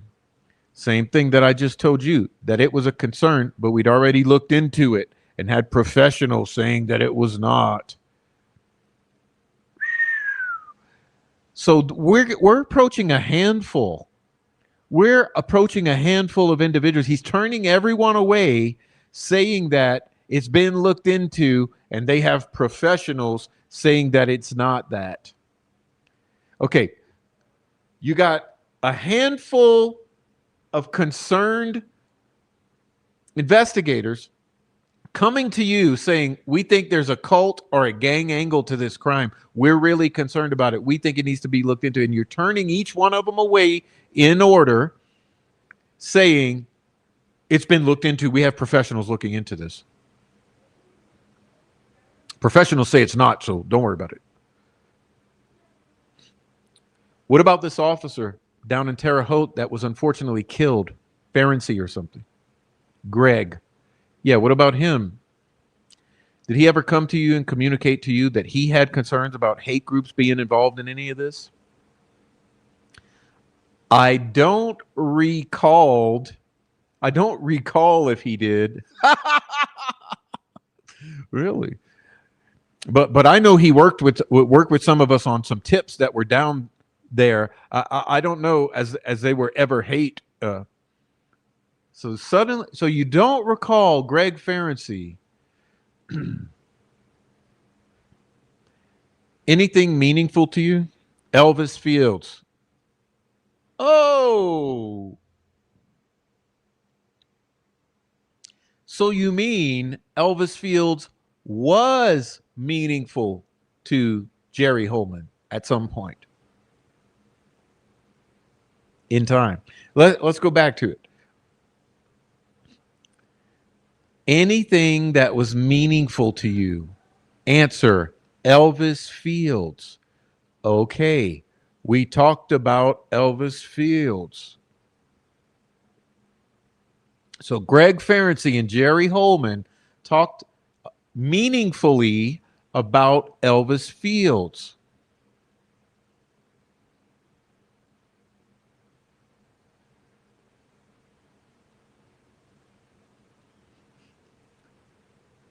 Okay, anybody else? I don't recall. Maybe I already asked you this. We're going to finish with Brad Holder. Was he ever excluded as a suspect? The answer, I think, was yes. Yes. I should say this just to clarify. I don't really like your verbiage on excluded. We call it covered. We covered him. We exhausted every lead. He was at work. If we got new information on him, then we would open that back, which we've done on multiple people. So no one was ever fully excluded. We would say covered. That way, if we did get new information at this time, they're covered. But if tomorrow somebody calls and says something different, then on everybody, you're going to ask me, what? He's stumbling there. But he says, was Brad Holder covered? Covered. Jimmy Dale Duvall covered? Yes. Yes. Dave Liebert covered? Yes. Tony Klein? Yes. Kagan Klein? Yes. Ron Logan? Yes. Okay, let's talk about Rick Redhawk. Do you know Rick Redhawk? Not personally, no. Was Rick Redhawk ever a suspect in this case? We received tips on him. I think he was one of the sex offenders. We had multiple sex offenders we received tips on. I don't recall much about Rick Redhawk other than I know he was followed up on. So you don't have any independent recollection of him as you sit here today like he was excluded? That's my word. But I'm asking the question so you can use whatever word, so I can use whatever word I want. You can use it. I believe he was covered. Okay. And do you know who worked that angle of the investigation? I believe it was Tony Liggett, the county, I believe. Would Tony Liggett have been a party to conversations regarding these, what I've described as hate groups, extremist groups in the context of unified command? Yes. Would he have been a part of all that? Yes. And were those things discussed within unified command, or were those types of groups just discussed kind of on the side? Oh, it was all discussed in unified command. Rick Redhawk, any connection to Abby Libby that you can recall? I can't recall. Like I said, I don't remember much about Rick Redhawk other than I know he was on your list. So I kind of looked into it. I kind of looked into it. But I don't recall much about him. Okay, Michael David Schmidt. Do you know him? I don't remember him at all. You don't have any independent recollection of him. I reviewed some of my records. I think he was another one of the multiple sex offenders. Early on, we were hitting the sex offender list. I think that was where he was from, but I don't know much about him. How many sex offenders you got in Delphi? Thank you, Swade. Okay, so if I start asking all these other questions, you're going to give me the I don't know answer? Yes, I don't know. What? Is there anything about him other than what you just uttered that you remember as you sit here today? No, I do not. Patrick Westfall, do you know him? Yeah, we talked a little about him a little bit already. Tell me how you know him. Brad Holder was in some sort of religious group with him. Yesterday we talked about a group called the Odinites, or maybe it was 2 days ago, I forget. Odinism or something. Yeah, the words were used. Is that what we're talking about? I think that's what his focus was on, something similar to Odinism. Him being who? Patrick Westfall. Was Patrick Westfall a suspect in this case? No, I wouldn't consider him a suspect. Bruh. Can you explain to me what the investigation around him would have entailed? Because we knew Brad Holder, Logan Holder, that he was involved with him, and we found out, we got tips that he was into that Odinism type religion. We kind of looked into that aspect. Kind of looked into. I'm legally blind. I'm legally blind. Don't ask me any hard questions and I won't give you any good answers. Bruh. Party over here.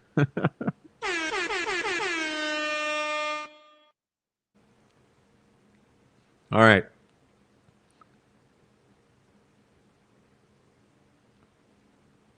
We kind of looked into that.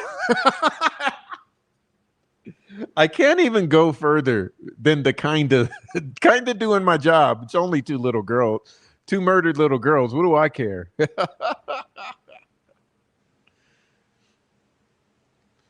We kind of looked into that aspect, but Patrick Westfall was not cooperative.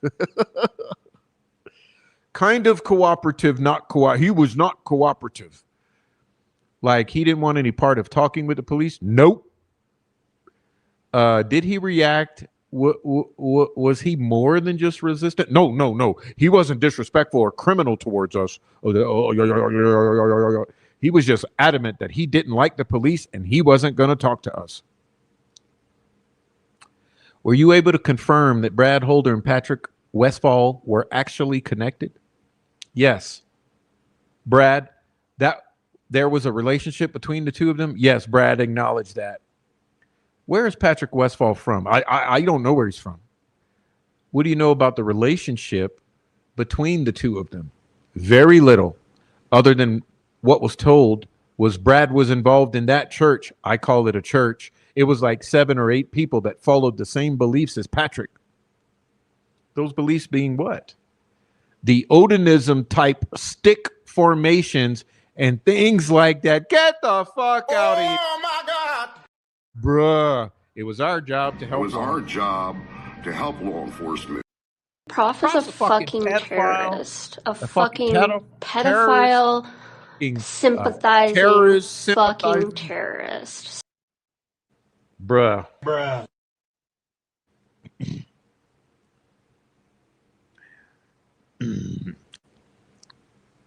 The 7 or 8 people that follow the Odinism type stick formation, things like that. And some of the things that were of concern at the crime scene with the girls, similar, yeah. Did you ever receive information from any third parties about either one of these two guys Now, we're kind of talking about them in tandem, that they accepted any responsibility for this crime. No. Did you ever receive any information from third parties or even through law enforcement sources that either one of them were engaged in any suspicious activity that might have been connected to the crime? Nope. Look at the word. Look at the word. Nope. Do you guys believe that line number 23 on page 186? Nope. N-O-P-E? Did you receive any information from any third parties, even through law enforcement sources, that either one of them would be engaged in any suspicious activity that might have been connected? Nope. When we know that to be false, we know that to be false. They had been made aware.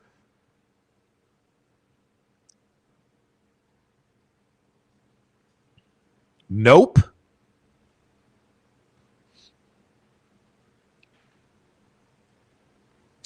Did you guys personally talk to either one of these guys? No, I did not.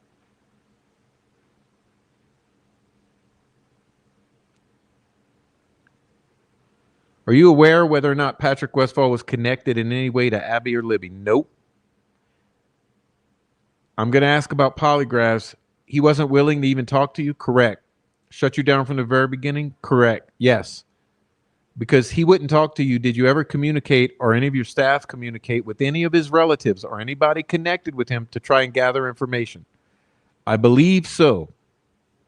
I know they were actively investigating his social media and things like that to try to locate anybody that might be willing to talk to us about him at all. I don't recall. Any of that come to fruition? I don't recall. You don't say. I'd have to look back at the reports. Do you remember any conversations with Unified Command about this guy and I guess Holder again? Oh, yeah. Yes. What do you remember about those conversations that maybe we haven't already talked about? Nothing, just same thing. We would give updates on everybody. Hey, what can we do? What did we do? Things like that. Was there any connection between those two guys and anything unique at the crime scene? No, other than what we talked about. And just to clarify, what is that? The Odinism, stick formation type things, but was similar, but not exact. Oh my God! Bruh.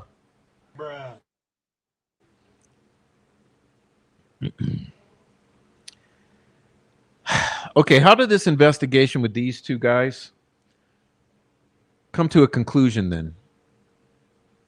Well, what do you mean, the caveman? Well, is it over? Are you still looking into this? No. We're not looking into it. There's nothing more for us to do on either one of those. They're covered? Covered. Thank you.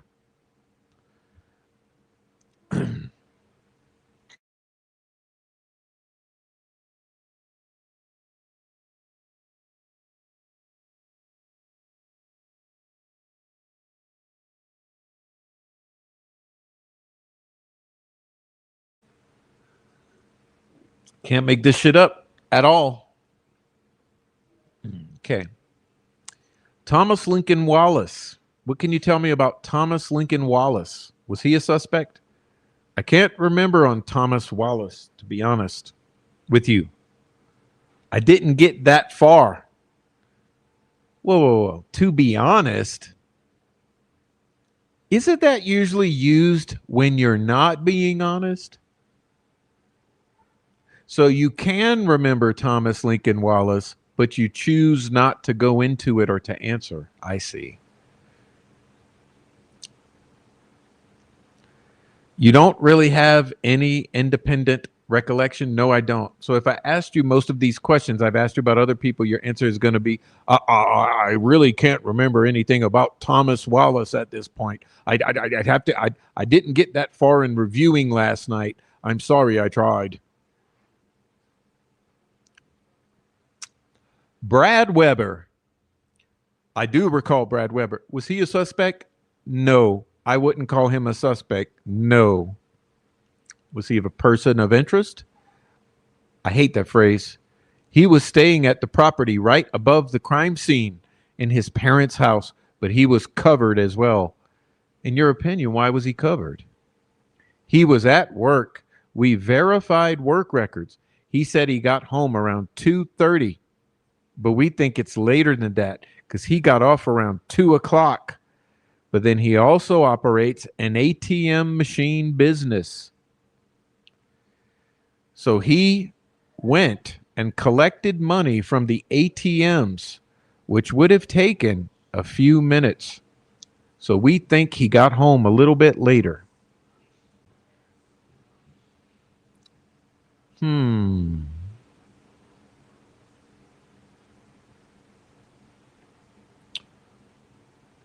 Within your time frame, but you still didn't put a lot of credence in that. Later, he said he went home, took a nap, and woke up by the search party later in the evening, maybe around 5:30 or 6, I believe. I may be off on time. So he might have been around from 3 to 5 o'clock or so without any kind of firm alibi other than he said he was home. Absolutely.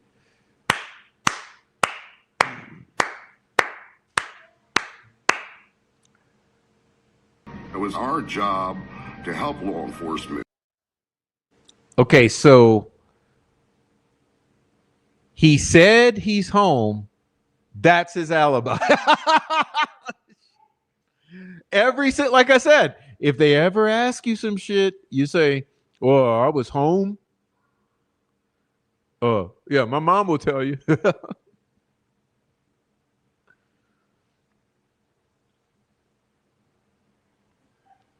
We have to read that one again. Okay, no, line number 8 here. So he might have been home. I mean, he might have been around from 3 to 5 o'clock or so without any kind of firm alibi other than he said he was home. Absolutely. Which was close to the scene. It was on what you and I are calling the Weber side. So across the creek. Any association with any hate groups or extremist groups? No.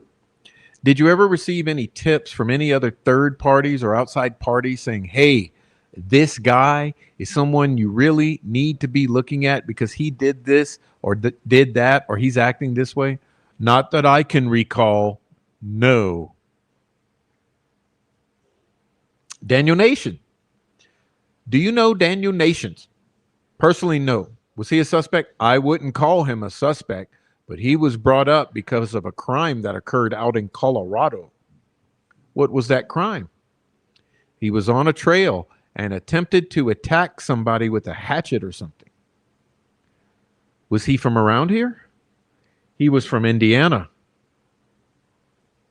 We put him in Indiana, but we couldn't get him near Delphi. His alibi was he was with his, I don't want to call her his wife, baby mama. I don't know. His girlfriend or wife was pregnant. He was at a doctor's appointment during the time, several hours away from here. He was from Indiana, but he was down south. He's down south with his baby mama.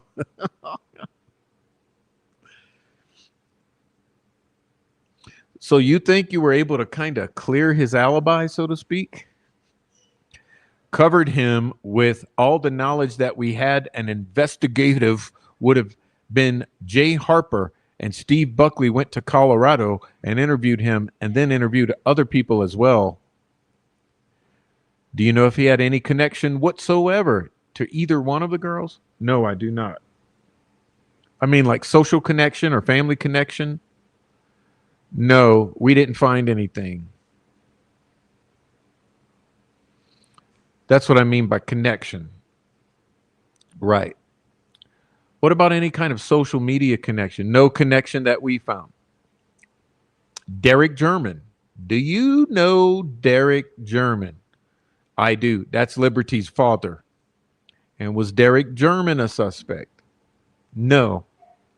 Was he somebody that you vetted, so to speak? We interviewed him, quote unquote, because he was supposed to pick up the girls.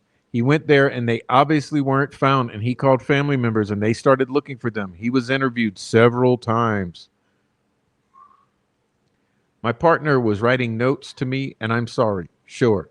My attention was divided. Tell me again what you just said.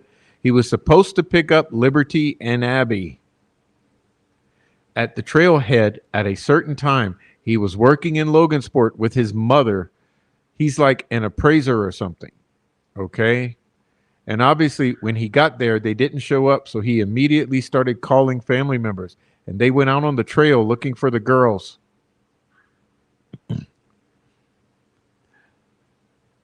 Was Derek German, ever associated with any of these hate groups, fascist groups, extremist groups? Not to my knowledge, no.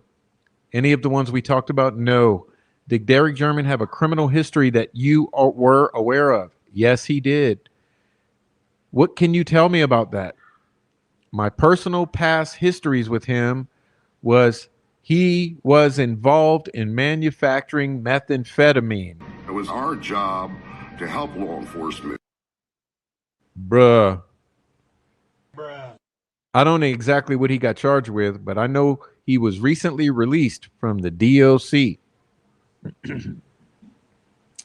Did his history cause some concerns amongst your staff about his potential involvement in the case? Some concerns, yes, but we covered most of those. Was he or did he ever work as a confidential informant for the police that you were aware of? Not that I'm aware of. Have you heard that come up before, that conversation or that comment? I have heard that, yes. You don't know the answer to that? No, he was never a confidential informant for me or anybody I work with. Yeah, but what about the feds?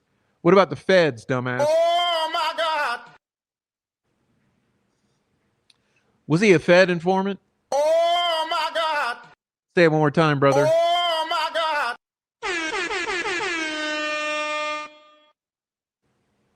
Maybe I'm just making a mountain out of a molehill. Who knows? Bruh.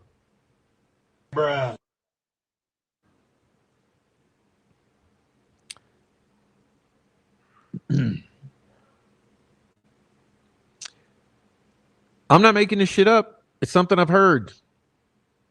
You've heard it. It's a strong possibility, but I don't know that. Oh, what do we have here? Hello, old dumbass, the old hags of Delphi, the dumbasses, the cranks, and the family members, and the troll farm, and everybody else. Page 194. Okay, hear me out here. I'm usually kind of fair, right? Even though you don't admit it, I'm not that bad of a guy. I'm typically fair. Line number 17 on page 194. Let's hear that one again.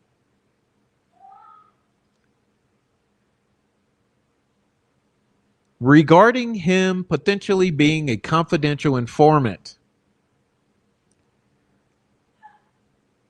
I'm not making this stuff up.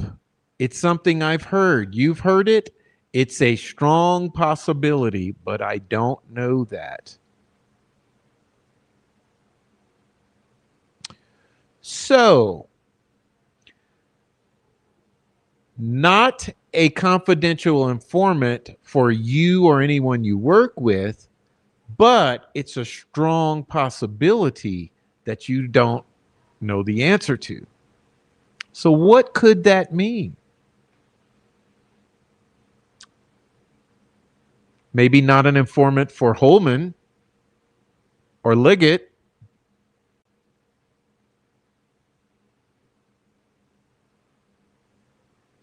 Maybe an informant for someone else.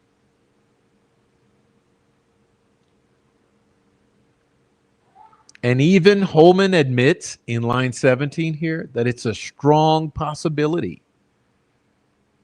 And I mean, look, the word on the street, let's be honest here. How many years have we gotten phone calls and emails from people in the community over in Delphi who tell us, yes, he was a federal confidential informant, but we don't have the proof of that, but we have some indicators, but I haven't showed those to you yet.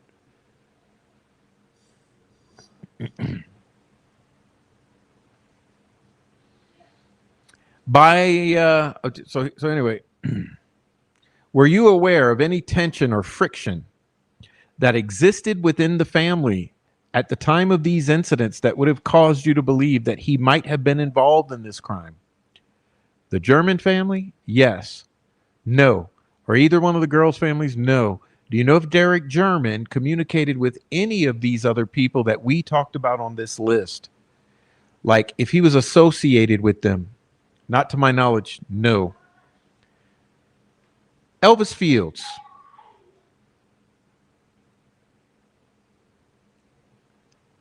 You actually told me earlier you knew Elvis Fields. Who is Elvis Fields? We received a tip on him. His sister was convinced. His sister was convinced that he killed Abby and Libby. That would be Murphy, Purdy, probably Jay Harper, myself. There's a bunch of people involved in that one. Was he a suspect? I mean, we had a tip on him. Bruh. Tell me what that tip was again. His sister believed that he killed the girls. She was convinced. Who is his sister? Good question. I can't remember her name. Why did his sister believe that he killed the girls? Well, basically, she thought that he was down there. We could never put him here. We could never get any evidence. Remember what I said, the modus operandi here is it's always documented evidence to be able to build a probable cause affidavit. It's not about solving the actual crime.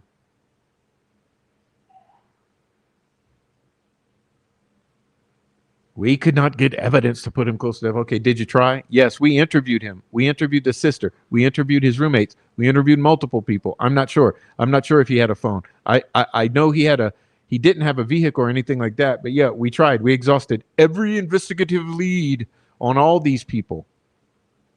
You said down here. I heard you say down here. Down here from where? Actually, up here. Sorry. Okay, Connorsville area, maybe. Did you personally talk to Elvis Fields? I sat in an interview with Kevin Murphy. Was Elvis Fields cooperative with your investigative team? I believe so, yes. Did you participate in any conversations with his sister? No, I did not. Was she cooperative with the team beyond giving you a tip? She was cooperative. But the investigators that talked to her were convinced that she had some mental issues. What were those? I'm trying to be nice and say mental issues.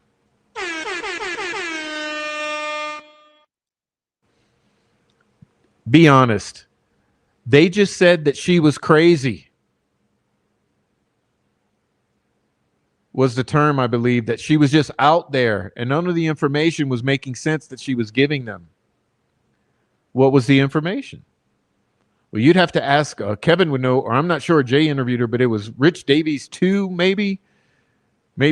We all went down there one day and did a lot of interviews, but I don't remember. Connorsville? I think it was Connorsville. Yeah. You went down there as a team? Home. Yes? You're shaking your head, yes? Yes, sorry. When was this? Years ago before COVID. And if you took a whole team down there, something piqued your interest, right? There's points where, we get information and we need to act fast. And there was multiple people to interview. So there was a roommate, him, a sister, a mother. So we took basically probably 2 people per interview and then maybe some extra just in case we needed to go interview some other people. And did this occur in a short period of time, kind of intense? For the team, yeah. I mean, Purdy and Murphy worked it beyond that. And before that, and when they were ready to go interview, we put together a team. We did that a lot. It's not uncommon. If there's multiple people to be interviewed, we would definitely do that quite a bit. Do you recall anybody else other than I think you said his crazy sister, providing you with information about him? There's a roommate, but he didn't have any information other than that he thought they had no transportation, no way to get down here, pretty much homeless. I think they were living in a trailer that shouldn't have been lived in, I'll say. So, so generally speaking, you went down there kind of as a unit and then you just kind of dismissed this as just not reliable. No, we continued to follow it up. Kevin did. The rest of the team moved on to other tips and leads. Was Kevin reporting to you what he was finding as he continued to follow up? Yes. What did he report to you? What I said earlier, that his sister was crazy, was unreliable, wasn't making sense, changing her story. Are you familiar with any activities that Elvis Fields engaged in himself that would have connected him in any way with this particular crime scene? No. What? No. I'm legally blind. Sir, Jerry Holman, what about the sticks? What about Elvis Fields consistently imitating Brad Holder's Odinist type of stick formations and rune making and all of this? Are we just going to deny that reality? Because I think the answer is yes.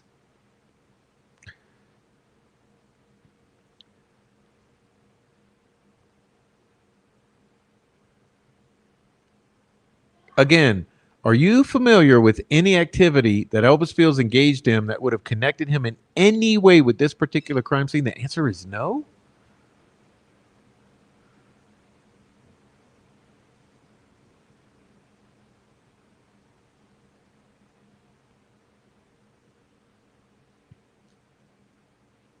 Was he saying or doing anything that was like, we need to focus more on him? I think that's what his sister was saying. I'm talking about him. No, he denied everything, I'm pretty sure. Garrett Kurtz. Garrett Kurtz. Do you know Garrett Kurtz? Know of him. The fuck kind of answer is that?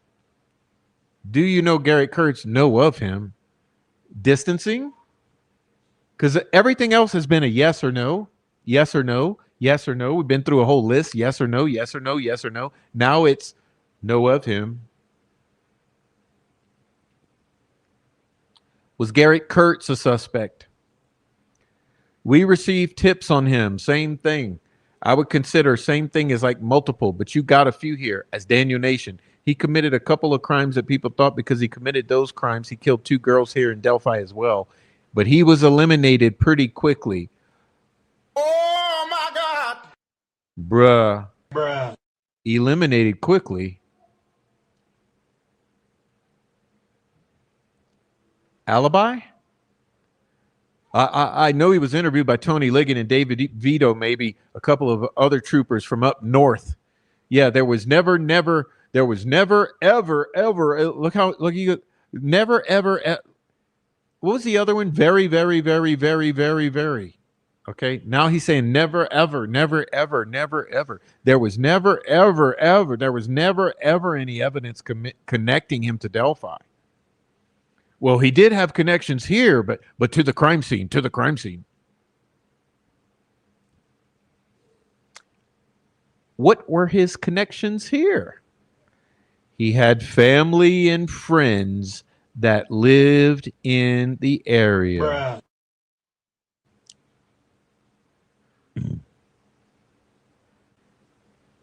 Delphi.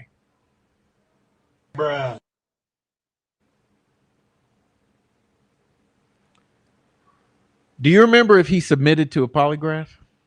I think he did, as a matter of fact. And I think that was also conducted by Matt Collins, but I'll have to refer to a lot of this. I'm going off memory and summary, so I may be a little off a bit.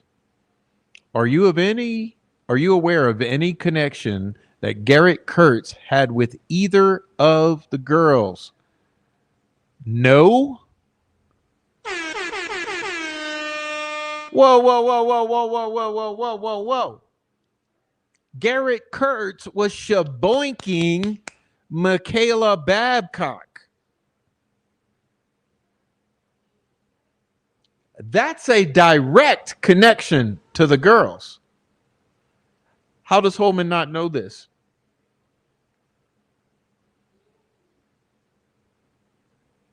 Were they with her?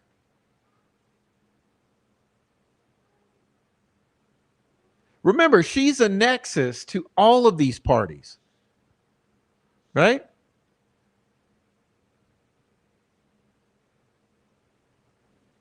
Kyle Smith, Austin Popejoy, Kagan Klein, Garrett Kurtz, Abby and Libby.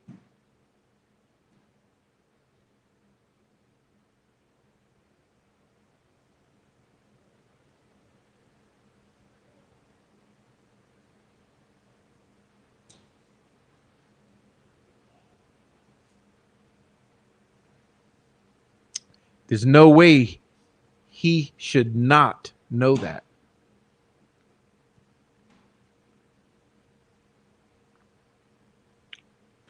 What about from a social media standpoint? Nope. Are you kidding me? All of us out here know those connections. Like Keegan Klein is tied to Garrett Kurtz. Garrett Kurtz is tied to Ron Logan. Garrett Kurtz is tied to Michaela. Michaela's tied to both the girls. Both the girls, it's how can we all out here know this and the lead detective not know this? Ashley Garth. Do you know Ashley Garth? That one I don't recall anything about.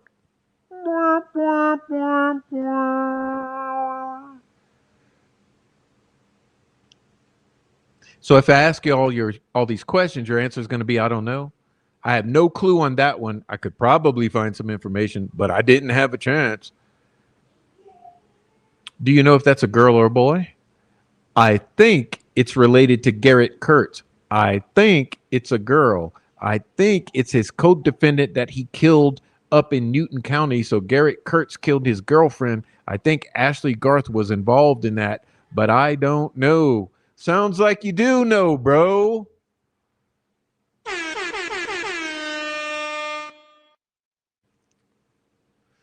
I think you do know. You don't want to answer questions about Ashley Garth. Obviously, page 201 for those paying attention, taking notes. Page 201. He don't want to answer questions about Ashley Garth.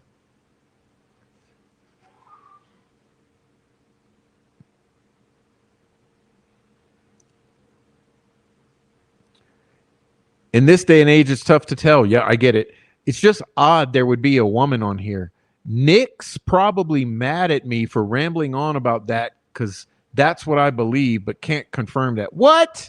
Whoa. Nick McClellan mad about It was what? our job to help law enforcement. Nick McClellan's probably mad because he's standing next to you in this room. So you're saying Nick's probably mad for rambling on that you do know Ashley Garth related to Garrett Kurtz, a girlfriend, a co-defendant that killed a woman up in Newton County, killed his girlfriend. Ashley was involved in that, but you don't know, but you do know. And now you're saying that Nick McClellan is probably mad for saying that? Boy. The truth comes out in these motherfucking documents, dude. The truth does come out. You just got to be able to watch it and read it.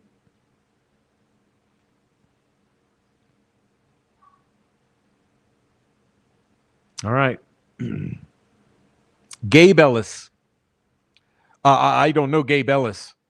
I think that's probably still involved with those other two that you just mentioned. Whoa.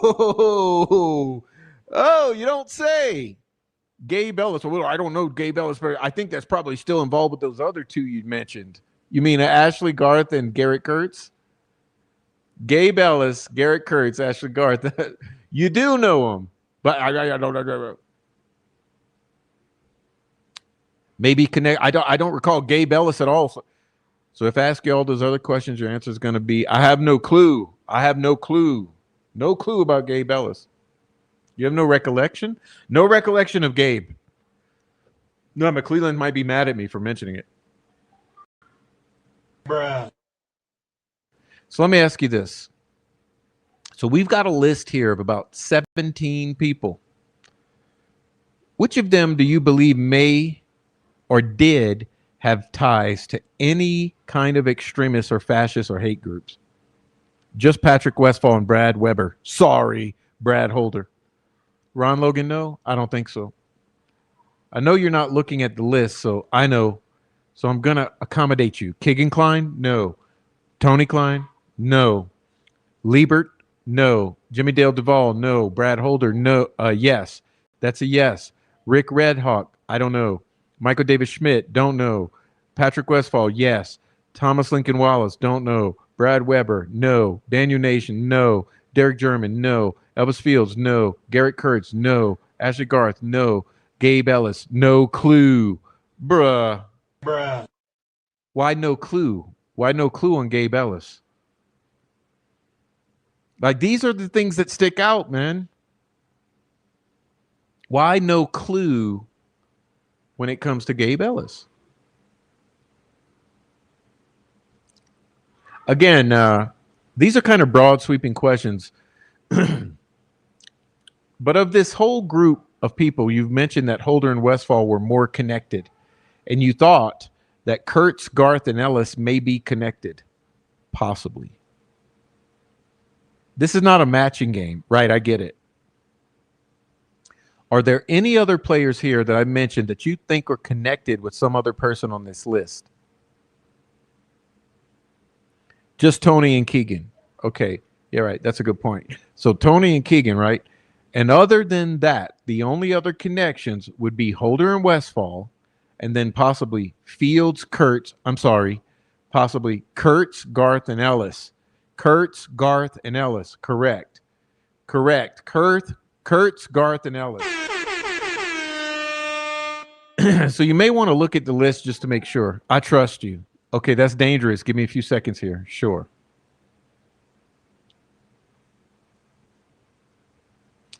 I was thinking about Stephanie Thompson for actually other reasons earlier, and it kind of popped back in my head. She was involved in this case, right? Yes. And my understanding was she was doing polygraph exams. Yes.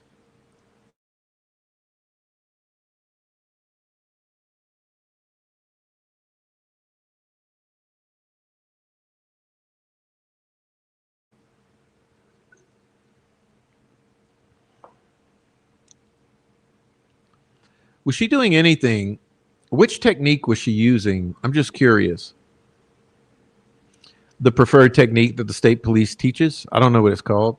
All right. Was she doing anything else in terms of investigating this particular crime? Like, kind of typical investigative work? No. Groundwork? No. We just utilize her in the polygraph. With regard to these suspects that I mentioned, that's my word, 17 of them. Did you ever polygraph any one of these, anyone associated with these people? So, like, if somebody's wife came in to you and said, my husband was responsible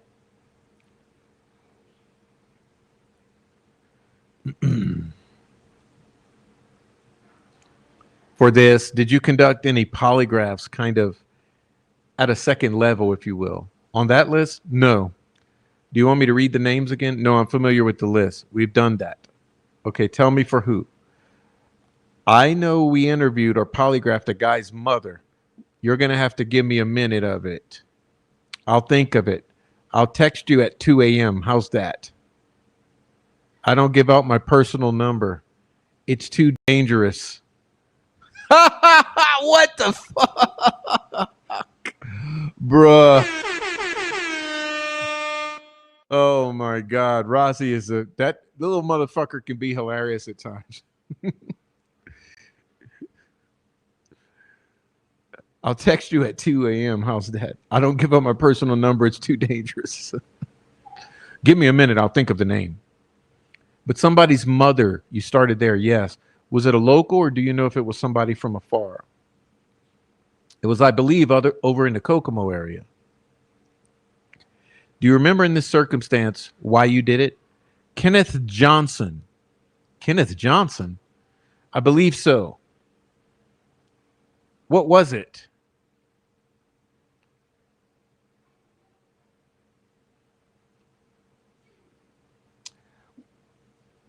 Why was Kenneth Johnson's mother being polygraphed.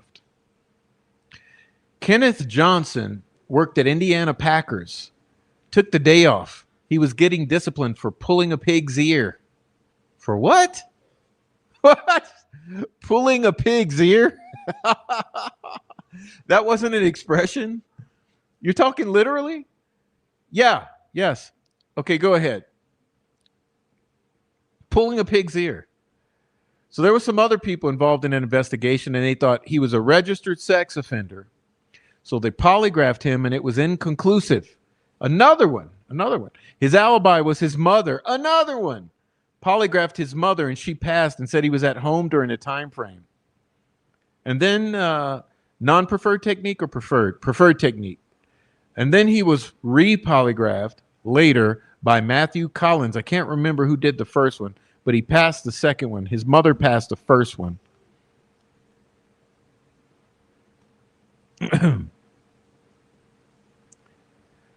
The only time you kind of went second level here in terms of polygraph that I can remember, yeah. Okay, let's take a break.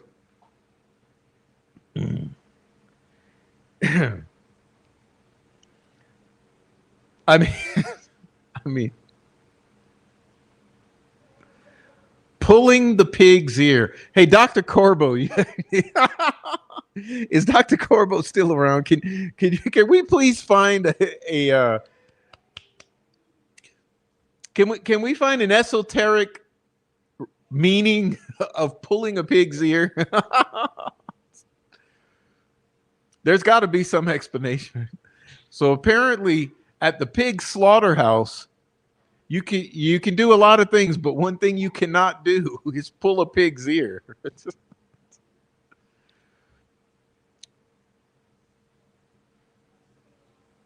Now, what's funny about that, did any of you recognize that name, Kenneth Johnson? It wasn't one of those in the list that he named, so it's funny that Holman pulls that out of the ethers, right?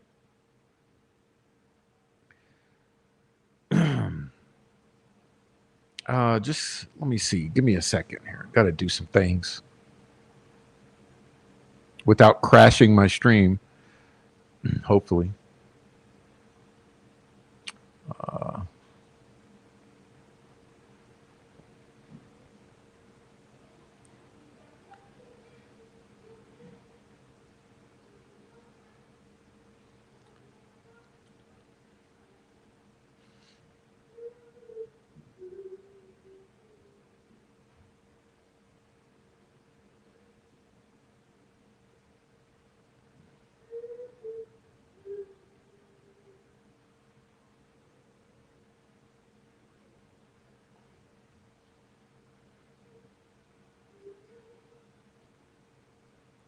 All right, let's see. Well, I think I've come to the limit of my being able to. Yeah, let's pull that name back up. Just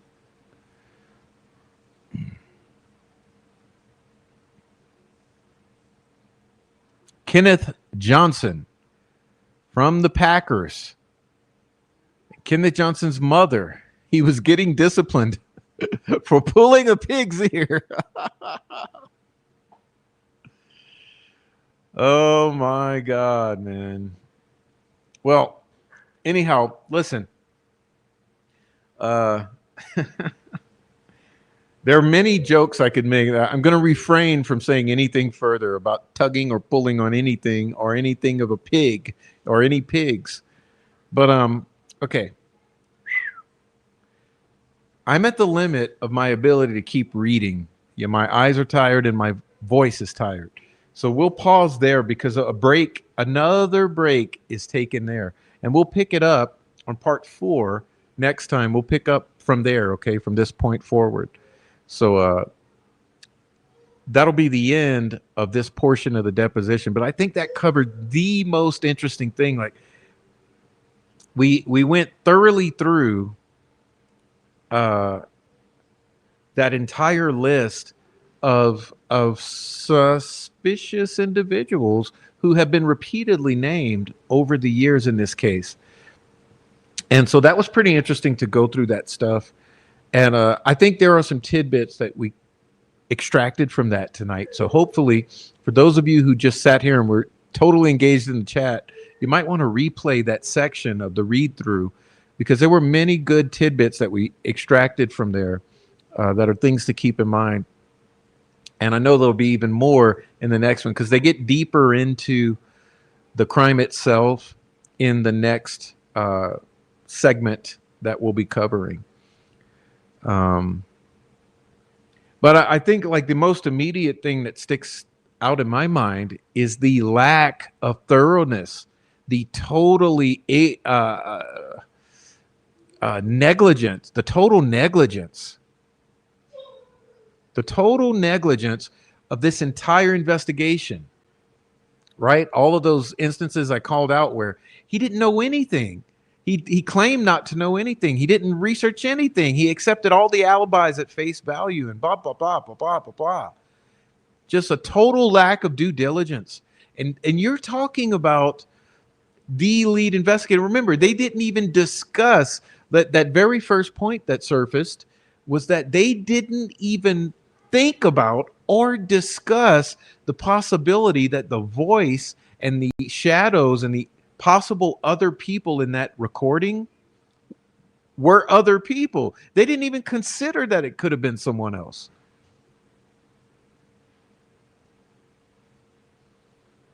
And like I said, I've done faculty meetings. Not only just that, I've done other types of fucking meetings at other jobs. You know, you have a random fucking job in your 20s, you're going to have meetings. You're going to have more substantial meetings at random jobs you might have than these guys were having over double murder of 2 kids. And they're discussing the most important piece of evidence, and they're not exploring that possibility. They're not even discussing it. Like, for me, it's obscene to consider that they would, when you have the number one piece of evidence on this case, that bridge guy video, quote unquote, that they made so much over the years, the primary piece of evidence, they don't even discuss the possibility that there's other people in the background here. How does that not get discussed? I mean, you're not dealing with a bunch of sleuths online. You're not dealing with a bunch of teachers in the teachers' lounge. You're dealing with the lead investigators at all of the respective agencies that are involved in this, all together in meetings, which they are calling Unified Command. Several agencies on several different levels, different tiers, and the highest person on this case at each agency, all gathered in a room at a table discussing things, and they don't discuss this piece of evidence in that way? Does no one else find it absurd? Like, so much worse than we thought. Because I always thought this was a fucking total circus and a joke. I thought it was a bunch of clowns, but also a bunch of evil motherfuckers covering shit up. Kind of a combination of the two. But even I didn't suspect that it was this limp-dicked of an investigation, quote unquote. It's absolutely mind-blowing to me. And with the same lack of due diligence, they manufactured some evidence and compiled it on a guy.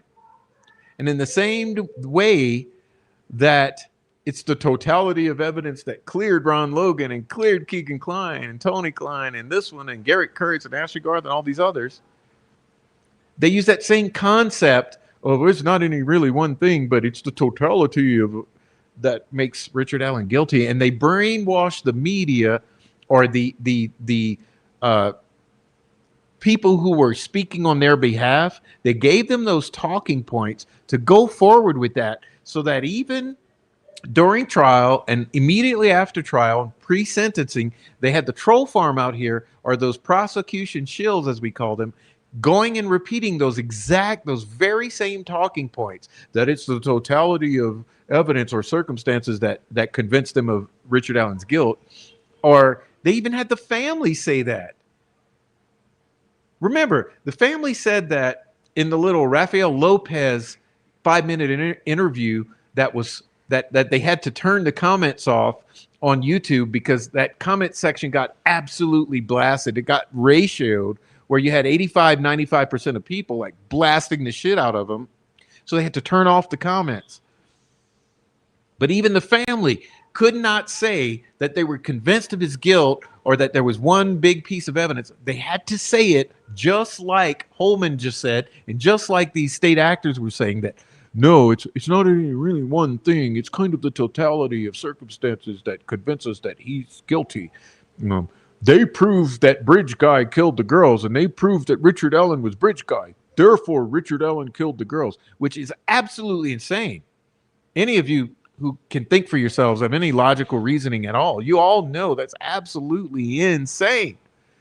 It was never proven. There's zero indication or proof that Bridge Guy killed the girls. There's actually evidence to the contrary. If you take Ron Logan and Keegan Kline's own words,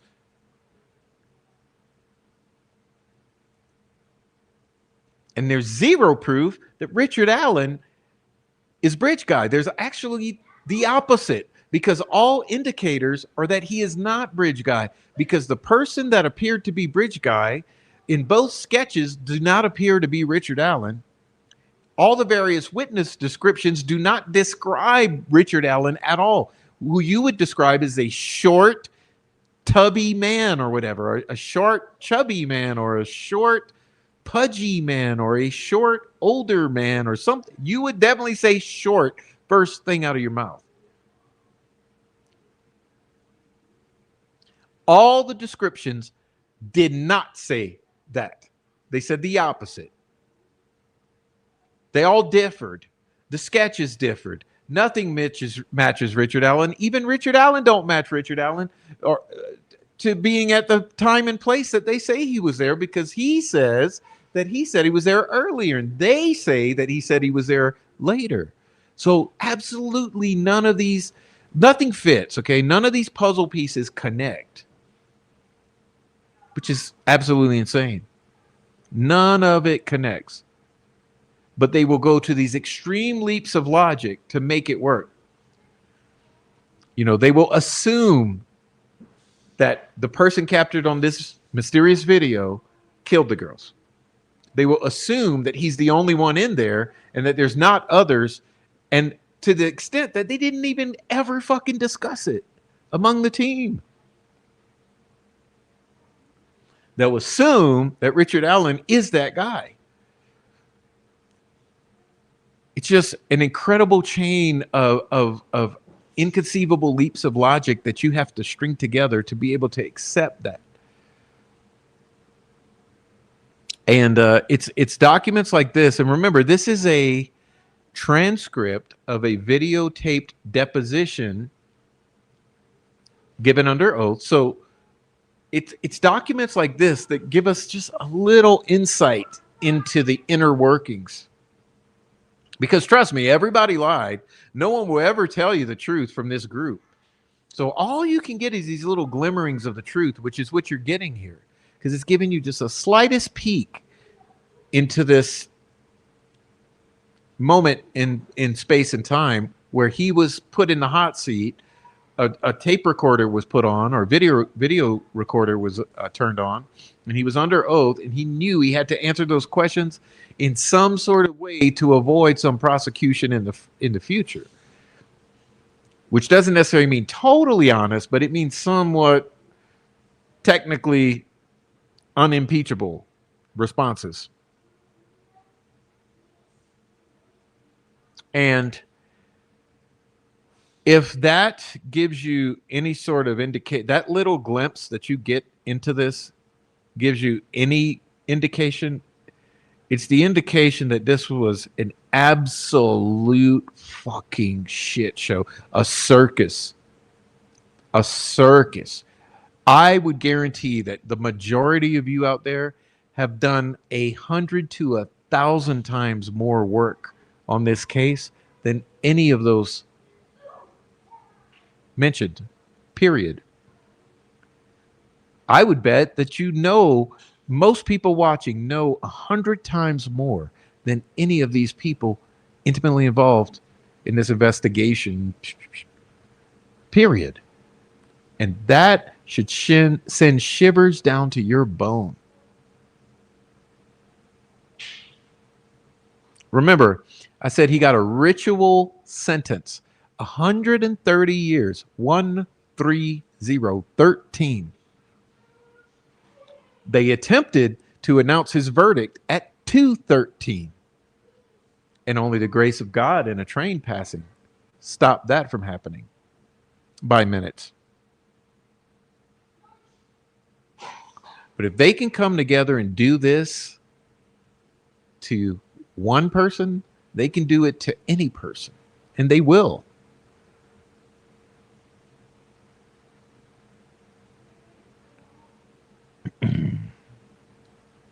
So I would hope that no matter what happens out here in this world, that all of you in your own worlds continue moving forward with this story.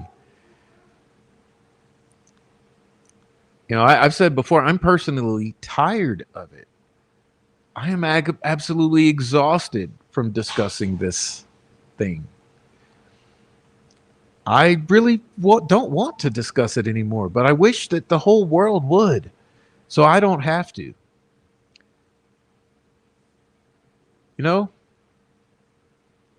if half of you in the chat right now made channels and did what I do, go live all the time and talk about this, make posts on social media, talk about this, then I wouldn't have to. I could rest.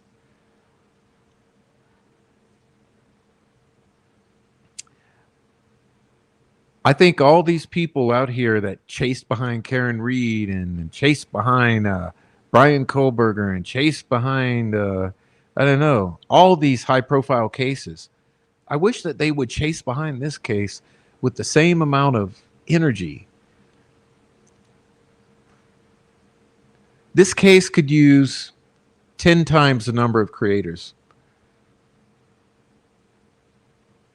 We could use, I don't know, I'd love to see like 15 new awesome creators come onto this case and run with it.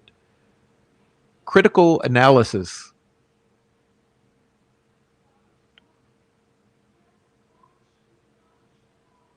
We really need a lot more help. So, anyway, I think I've pleaded with you enough, but please, guys, do more. Do more. Find good creators, find good voices, and go ahead and bring them into the fold. We need creators covering this case exhaustively, not controlling the narrative, but uncovering the narrative. Okay, so God bless you all. I'm extremely tired in the voice, so I'm going to get out of here. I feel fine mentally, but I can't keep talking. It's been a good 3 hours of talking. So anyhow, I want to thank everyone who's been here. You guys are always so amazing. I know the chat was popping off. I didn't even get to put any on the screen, but I will next time. So please, if you're on the replay, do me a favor, support the channel at our pathways. Leave comments down below. I love the comments. Okay. Also be aware, I have an awesome Substack that I'm going to be consistently posting interesting articles. And there's a little Twitch channel that most Thursdays I will do little Twitch streams that are more informal to hang out with you guys. This yesterday didn't work out because my computer was not working properly, but I got it all back up and running, or it might have been my Twitch that wasn't working. But the point I'm making is that this episode 3, hopefully we'll just have one more to finalize and finish this deposition. And that'll be the next episode, Delphi, Jerry, and the Truth, Part 4. So if you're here watching, please ensure that you go watch parts 1 and 2. And this is part 3. And then make sure you catch part 4, because these are very, very, very damning points that we're bringing out in this. It's incredible information. And it confirms a lot of what we suspected all these years, which shows that we're not too far off, right? We're not so far off, and we know it. Anyhow, if you're interested in contacting me in any way, check the link tree that's posted in the About Me section. You'll find my email address. I always love to hear from everybody. And like I said, support the channel, leave a comment if you're on the replay, and go watch some other content. We've done a lot of nice work here.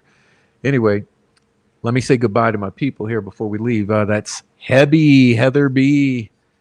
What's up, Hebby? Nicole Watt, Miss Pie Crust, Critter Mama, Bezo Jones, Carol. You getting rowdy, Carol? Sweet Dude Shibby, Brenda Mays, Trial Junkie, Lisa, Lazandra Lee, ACV, Dirty Diana, Becky B33, Pie Crust, Critter Mama, Mino Dino. Who else is here? Mother of Maesters. Swade Smith. Hey, Swade. Carrie Sullivan. Shane Wow. Dom S. Fur Baby Daddy's here. Spirit in the Night. Rebecca Ann. Oh, man. That's about as far as I'm going to go. Anyone else wants me to say hello, make sure you say hello right now. Yeah, y'all. Special shout out while they're doing that. Special shout out to Rebecca Ann with the $9.99 super chat. Please support the channel. Send some super chats. $9.99 super chat. Rebecca Ann. Thank you, Prof and chat. Thank you, sweetheart. And $1.99 Swade Smith. Look at beautiful Swade Smith. Thank you for the $1.99 beautiful Swade Smith. Awesome. That's so nice, y'all. Who else we got here? Anybody else I missed? Rotting Jewels. Support with Steffa. Yolanda Pink Rosie. I'm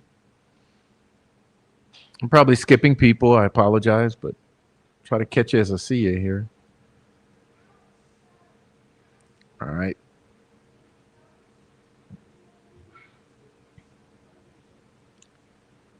Let's see. Nicole Watt says, don't forget to hit that like on the way out. Good. Thanks for the reminder. Okay. All right. Yeah. We're all good to go. Go, Granny D. Hey, Granny D. Didn't miss you. Thank you. Granny D, Bezo Jones.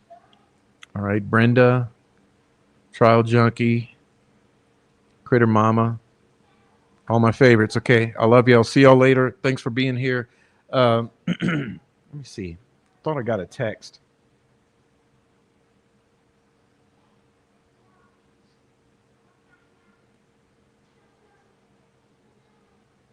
Nope. All right. Hey, Heather Hebby BB. Hebby. Thank you for the super chat, Hebby. All right. All right, y'all, and please subscribe to everybody who's in the chat. You know, Rotting Jewels, In Light in the Dark, Dirty Diana, 4 Pitbulls Across America, Daisy Ass. Go subscribe to all my friends' channels, please. All right. And with that being said, catch y'all later. I'm out of here. Extremely tired. So see y'all next time.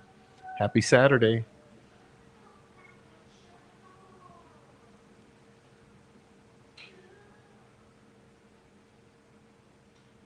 Well, obviously, we have a rapist in Lincoln Park. He's climbing in your windows. He's snatching your people up, trying to rape them. So y'all need to hide your kids, hide your wife, and hide your husband because they raping everybody out here.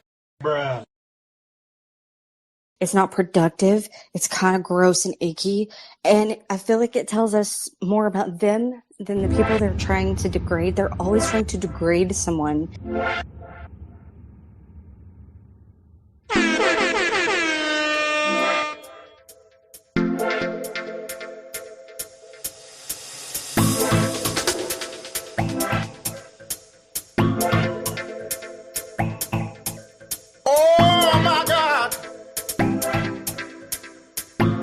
Prof is a fucking terrorist. A fucking pedophile, sympathizing fucking terrorist.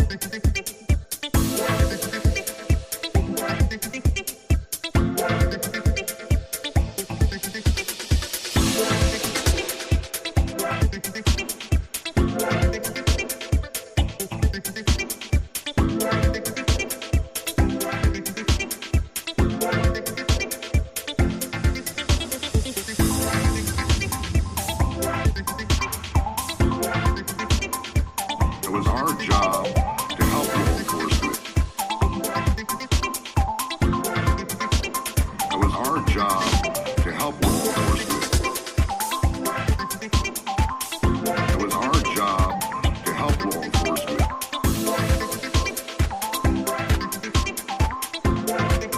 It was our job to help law enforcement.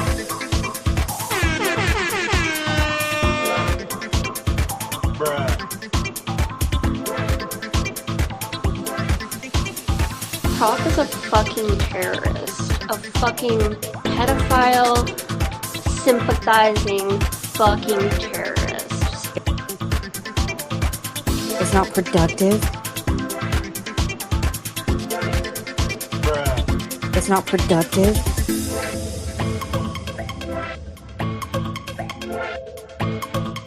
Fuck you. It's not productive. Fuck you. Prof is a fucking terrorist. It's not productive. It's kind of gross and icky. Fuck you. Fuck you. Fuck you. It's not productive. It's kind of gross and icky. And Fuck you.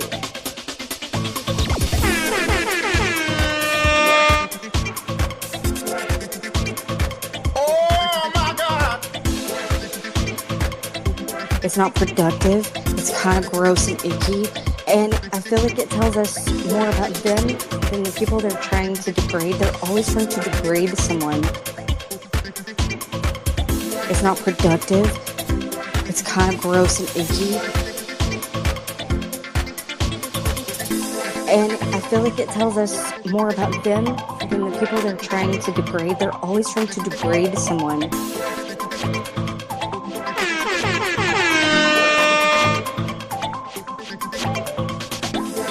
Fuck you. Fuck you.